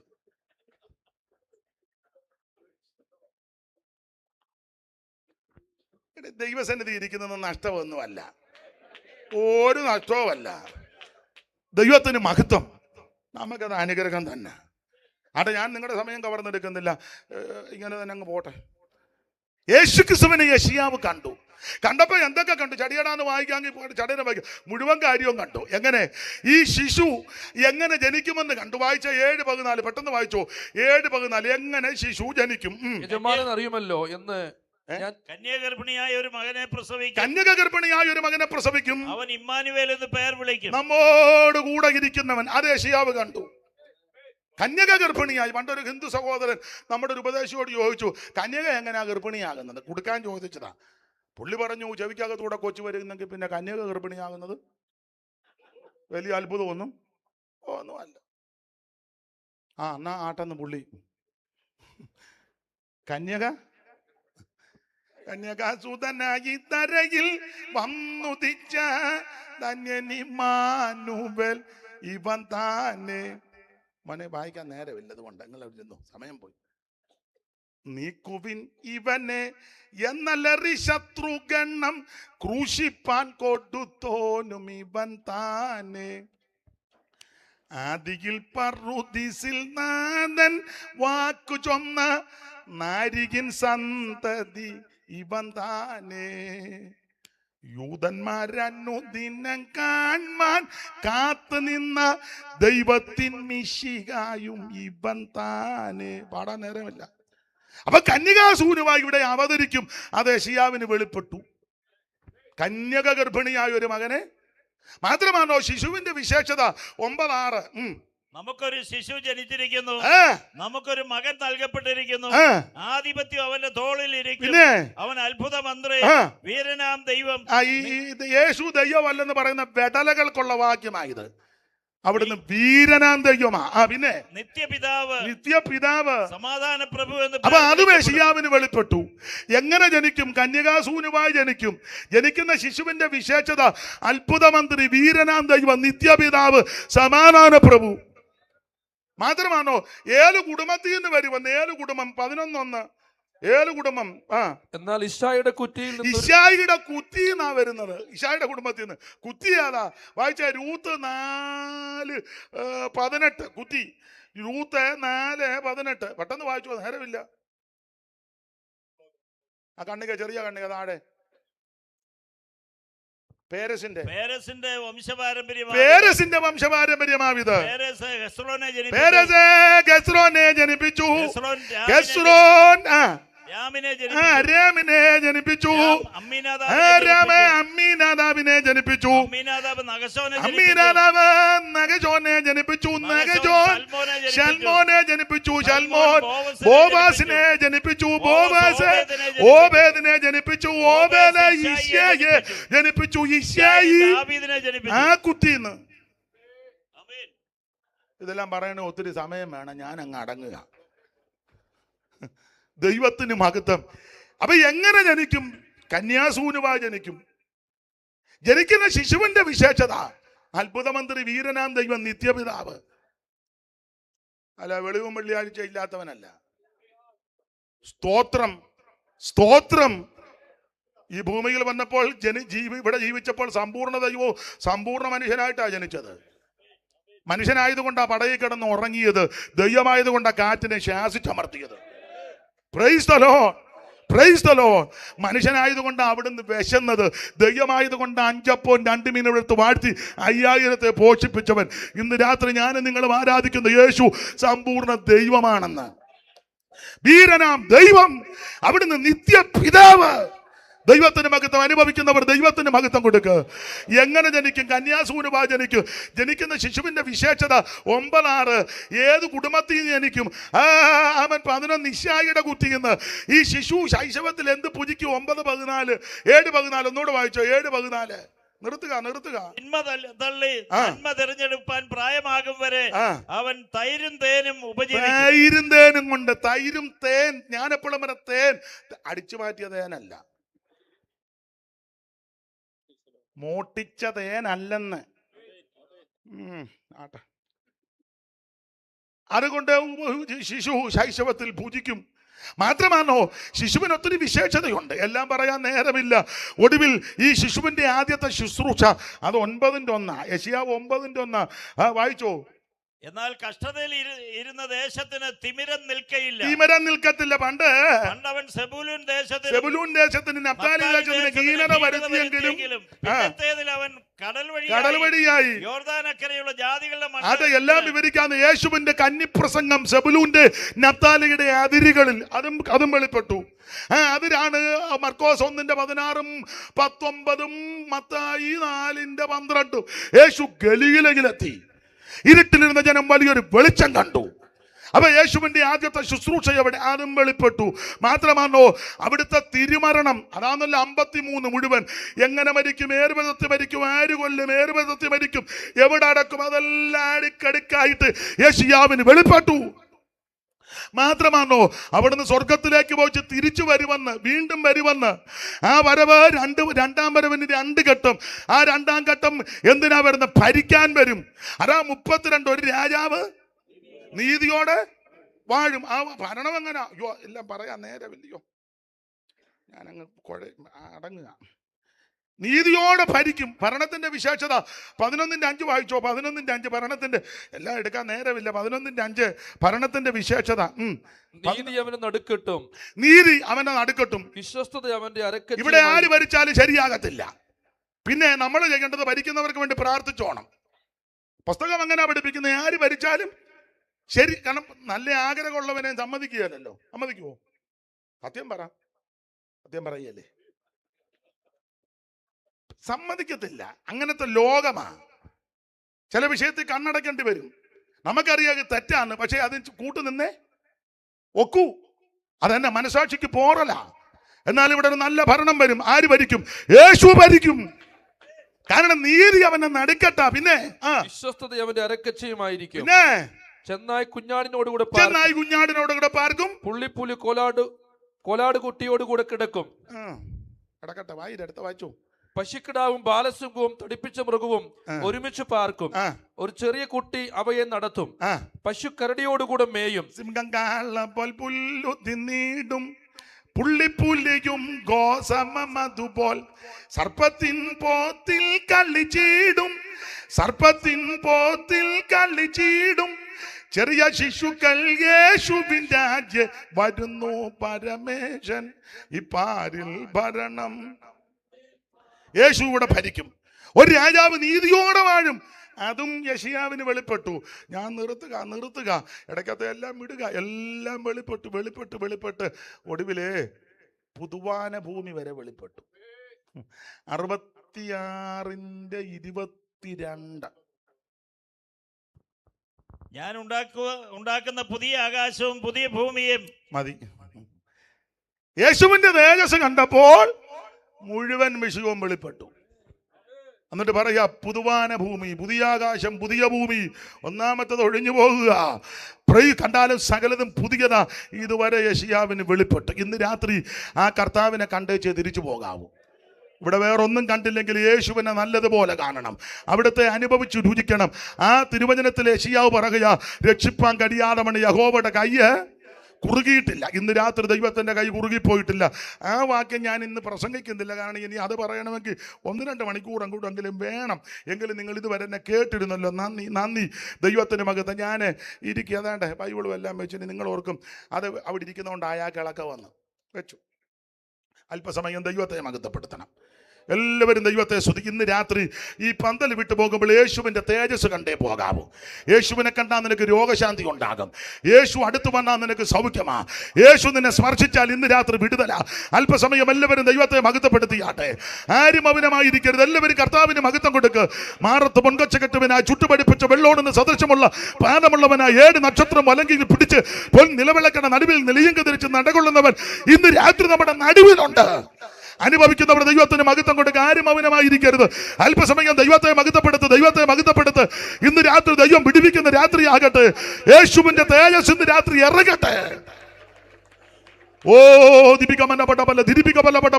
അല്പസമയം ദൈവത്തെ മഹത്വപ്പെടുത്താം. ഓ ദൈവത്തിന് മഹത്വം. ആ പടക പാട്ടിന്റെ 2 ചരണങ്ങൾ മാത്രം നമുക്ക് ചേർന്ന് പാടാം. നിങ്ങൾ അവിടെ ഇരുന്നാൽ മതി. ആദരണീയ ബഹുമാന്യ ദൈവദാസന്മാരൊന്ന് എഴുന്നേൽക്കുകയായിരുന്നേ നല്ലതായിരുന്നു. ആവതുണ്ടെങ്കിൽ നിങ്ങളെല്ലാം അവിടെ ഇരുന്നു. നിങ്ങളെയും കൂടെ എഴുന്നേറ്റാൽ എല്ലാവരും ഇറങ്ങിപ്പോകും. അപ്പം നിങ്ങൾ ഇരുന്നാൽ മതി. അപ്പോൾ അഥവാ പോകുന്നവരെ എനിക്കൊന്ന് കാണുകയും ചെയ്യാം, വല്ല പരിചയക്കാരുണ്ടെങ്കിൽ. അതുകൊണ്ട് കൈയടിച്ച് 2 ശീല് പാടി നമുക്കിന്ന് രാത്രി സന്തോഷത്തോടെ തിരിച്ചു പോകണം. പഴയ പാട്ടാ, നിങ്ങൾ ചേർന്നൊന്ന് പാടണം. ആ കരുണ നിറഞ്ഞ കണ്ണുള്ളോനവൻ തൻ ജനത്തിൻ കരച്ചിൽ കരളലിഞ്ഞ് കേൾക്കുന്നുള്ളോൻ. ലോകപാപ ചുമടിനെ ശിരസു കൊണ്ടു ചുമന്നൊടിപ്പാൻ കുരിശെടുത്തു ഗോദാവിൽ പോയോനെ കൈയടിച്ച് ചേർന്ന് പാട്. നമ്മുടെ കർത്താവിനെ വർണ്ണിക്കുന്ന പാട്ട്. ഓ സ്തുതിപ്പിൻ ലോകത്തിൻ പാപത്തെ നീക്കുവാൻ അധിപനായി വന്ന ദൈവകുഞ്ഞാടിനെ സ്തുതിപ്പിൻ സ്തുതിപ്പിൻ യേശുദേവനെ. ഹല്ലേലൂയ പാടി സ്തുതിപ്പിൻ സ്തുതിപ്പിൻ കൈയടിച്ച് പാട്. ഓ വഴിയും സത്യവും ജീവനും ഇവനെ, അവൻ അരികിൽ വരുവിൻ വഴിയുമായി പാപ ചുമടൊടിച്ചവൻ മഴയും മഞ്ഞും പെയ്യുമ്പോഴുള്ളിൽ കൃപ മേഘ തൂണിൽ നിന്നും പാടി സ്തുതിപ്പിൻ. എല്ലാവരും ചേർന്ന് ശബ്ദമുയർത്തി പാടി ദൈവത്തെ മഹത്വപ്പെടും. ഓ മരിച്ചവരിൽ നിന്ന് ആദ്യം ജനിച്ചവൻ ഭൂമിരാജക്കന്മാരെ ഭരിച്ചു വാഴും നായകൻ. നമ്മെ സ്നേഹിച്ചവൻ തിരിച്ചോരയാൽ കഴുകി നമ്മയെല്ലാം ശുദ്ധിച്ച വിശ്വത സാക്ഷികൾ നീനച്ച് ശബ്ദമുയർത്തി പാടി ദൈവത്തെ മഹത്വപ്പെടുത്തും. എല്ലാവരും ദൈവത്തെ സ്തുതിക്കുക. ഓ സ്തുതിപ്പിൻ ലോകത്തിൻ പാപത്തെ നീക്കുവാൻ അധിപനായി വന്ന കരമടിച്ച് കരമടിച്ച് യേശുദേവനെ. ഹല്ലേലൂയ പാടി സ്തുതിപ്പിൻ സ്തുതിപ്പിൻ യേശുദേവനെ. ഓ സ്തുതിപ്പിൻ ലോകത്തിൻ പാപത്തെ നീക്കുവാൻ അധിപനായി വന്ന ദൈവകുഞ്ഞാടിനെ സ്തുതിപ്പിൻ സ്തുതിപ്പിൻ ചേർന്ന് കൈയടിച്ച് ഹല്ലേലൂയ പാടി സ്തുതിപ്പിൻ സ്തുതിപ്പിൻ യേശുദേവനെ. ഓ ഏഴ് പൊന്നിലെ വിളക്കുകൾ നടുവിൽ നിലയങ്കി ധരിച്ചു 7 നക്ഷത്രം മാറിൽ പൊൻകാച്ച പൂണ്ടും വായിലിരുമുനവാളുമത്തി ജ്വാല പോലെ ഉള്ള മാനവ മകന് യേശുദേവനെ. ഹല്ലേലൂയ പാടി ഇന്ന് രാത്രി ദൈവത്തെ മഹത്വപ്പെടുത്തും എല്ലാവരും. ആമേൻ. സ്തുതിപ്പിൻ ലോകത്തിൽ പാപത്തെ നീക്കുവാൻ കൈയടിച്ച് കൈയടിച്ച് ദൈവത്തെ സ്തുതിക്ക് ദൈവത്തെ മഹത്വപ്പെടും. ഓ കാലുകൾ ഉലകിൽ കാച്ചി പഠിപ്പിച്ച നല്ല പിച്ചളം കൊത്തതും ഉപകപാപമാദിത്യൻ ശക്തിയോട് പ്രകാശിക്കും പോലെ തല മുടിതവളപ്പൻ പോലെ ഇരിക്കുന്ന ദൈവപുത്ര സ്തുതിപ്പിൻ സ്തുതിപ്പിൻ. അല്പസമയം ദൈവത്തെ ആരാധിക്കുക ദൈവത്തെ ആരാധിക്കുക. ഓ സ്തുതിപ്പിൻ ലോകത്തിൻ പാപത്തെ നീക്കുവാൻ അധിപനായി വന്ന കൈയടിച്ച് ദൈവത്തെ മഹത്വപ്പെടും. ഓ ഹല്ലേലൂയ പാടി സ്തുതിപ്പിൻ സ്തുതിപ്പിൻ. ഓ വളരെ വെള്ളത്തിൽ ഇരച്ചിൽ കോത്തതു കല്ലറയിൽ നിന്നും വെള്ളിയ മരിച്ചോട് ഉയർത്തു തക്ക വല്ലഭമുള്ളത് എളിയ ജയമഞ്ചി വലിയ ഗംഭീര ശബ്ദമുള്ളോരെ സ്തുതിപ്പിൻ സ്തുതിപ്പിൻ. ഇന്ന് രാത്രി ദൈവത്തെ മഹത്വപ്പെടുത്തി ദൈവത്തെ മഹത്വപ്പെടുത്തി. ഓ വലിയ ദൈവദൂതന്റെ ശബ്ദമു ദൈവകാകളവും തന്റെ വിളിയോടിട കലർന്നു മുഴങ്ങവേ വനലോകത്തിൽ നിന്ന് ജ്വലിക്കും അഗ്നിനകത്തിൽ വെളിപ്പെടും കലങ്ങ് മക്കളാനന്ദിക്ക് സ്തുതിപ്പിൻ സ്തുതിപ്പിൻ. ശക്തിയോടെ കൈയടിച്ച് ഊടാറവ ചൈതൽ കമനപടവലവ തിരിപ്പിക്കും. ഓ ഹല്ലേലൂയ പാടി സ്തുതിപ്പിൻ യേശുവേ. യേശുനാമത്തിനു ജയം അല്ലലനാമവനാകലെ കളയുമേ. യേശു രാജാവിനോ ചെന്ന നല്ലവനാം യേശുരാജൻ വരും സർവ്വവല്ലവൻ വേഗം വരണമേ. സ്തുതിപ്പിൻ സ്തുതിപ്പിൻ. ഉടാറവ ശബലപടവല തിരിപ്പിക്കബലപടവല. ഇന്ന് രാത്രി ദൈവത്തെ മഹത്വപ്പെടുത്ത് ദൈവത്തെ മഹത്വപ്പെടുത്ത്. ഈ രാത്രി ദൈവമഹത്വം വെളിപ്പെടട്ടെ ദൈവശക്തി ഇന്ന് രാത്രി വെളിപ്പെടട്ടെ ദൈവമഹത്വം വെളിപ്പെടട്ടെ യേശുവിന്റെ നാമത്തിൽ യേശുവിൻ നാമത്തിൽ അർത്ഥനാ ജലാധാര വൈഡപുരബലപടവല. ഇന്ന് രാത്രി ദൈവമഹത്വം വെളിപ്പെടട്ടെ ദൈവശക്തി വെളിപ്പെടട്ടെ. ഓ ദിപികബലപടവല ദിരിപികബലപടവല അന്തരാ ജലാധാര വൈഡപുരബലപടവല ദീവരവഞ്ച സൈതൽ കബലപടവല. ഇന്ന് രാത്രി ദൈവത്തെ മഹത്വപ്പെടുത്ത് ദൈവശക്തി ഇന്ന് രാത്രി രോഗശാന്തി ഉണ്ടാകട്ടെ വിടുതൽ ഉണ്ടാകട്ടെ ദൈവ കൃപ ഇന്ന് രാത്രി പകരട്ടെ. ഓ ദിപികബലപടവല ദിരിപികബലപടവല. ദൈവത്തിന് മഹത്വം ദൈവത്തിന് മഹത്വം ദൈവത്തിന് മഹത്വം ദൈവത്തിന് മഹത്വം ദൈവത്തിന് മഹത്വം. മാറത്ത് പൊൻകൊച്ച കെട്ടുവൻ ആകാശത്തെ വെള്ളിക്കോല് കൊണ്ട് അളക്കുന്നവൻ ഭൂമിയിലെ പൊടികളെല്ലാം നേടികൾ കൊള്ളിക്കുന്നവൻ ഇന്ന് രാത്രി നമ്മുടെ നടുവിൽ ഉലാവിക്കൊണ്ടിരിക്കുക. ധന്യനാകുന്ന ഏകാധിപതി അവർച്ചതയുള്ളവൻ. ഓ ദൈവത്തിന് മഹത്വം ദൈവത്തിന് മഹത്വം. അർത്ഥനാ ജലാധാര വൈഡപുരബലപടവല. ദൈവത്തിന് മഹത്വം ദൈവത്തിന് മഹത്വം ദൈവത്തിന് മഹത്വം ദൈവത്തിന് മഹത്വം ദൈവത്തിന് മഹത്വം ദൈവത്തിന് മഹത്വം ദൈവത്തിന് മഹത്വം ദൈവത്തിന് മഹത്വം ദൈവത്തിന് മഹത്വം ദൈവത്തിന് മഹത്വം. Hallelujah hallelujah. കരമുയർത്തി ദൈവത്തെ സ്തുതിക്കാം. ഒരിക്കൽ കൂടി ദൈവത്തെ മഹത്വപ്പെടുത്താം. ഒരു മിനിറ്റ് ഒന്ന് എഴുന്നേറ്റ് നിൽക്കാമോ? എല്ലാവരും നമ്മുടെ കൺവെൻഷന്റെ സമാപന രാത്രിയാണല്ലോ. ദൈവം ഇതുവരെ സഹായിച്ചു. ഒരു മിനിറ്റ് ഒക്കുന്നെങ്കിൽ കരങ്ങൾ 2-3 ഉയർത്തി വീശി ദൈവത്തെ എല്ലാവരും മഹത്വപ്പെടുത്ത്. ഇന്നും എന്നേക്കും വേർപിരിയാതെ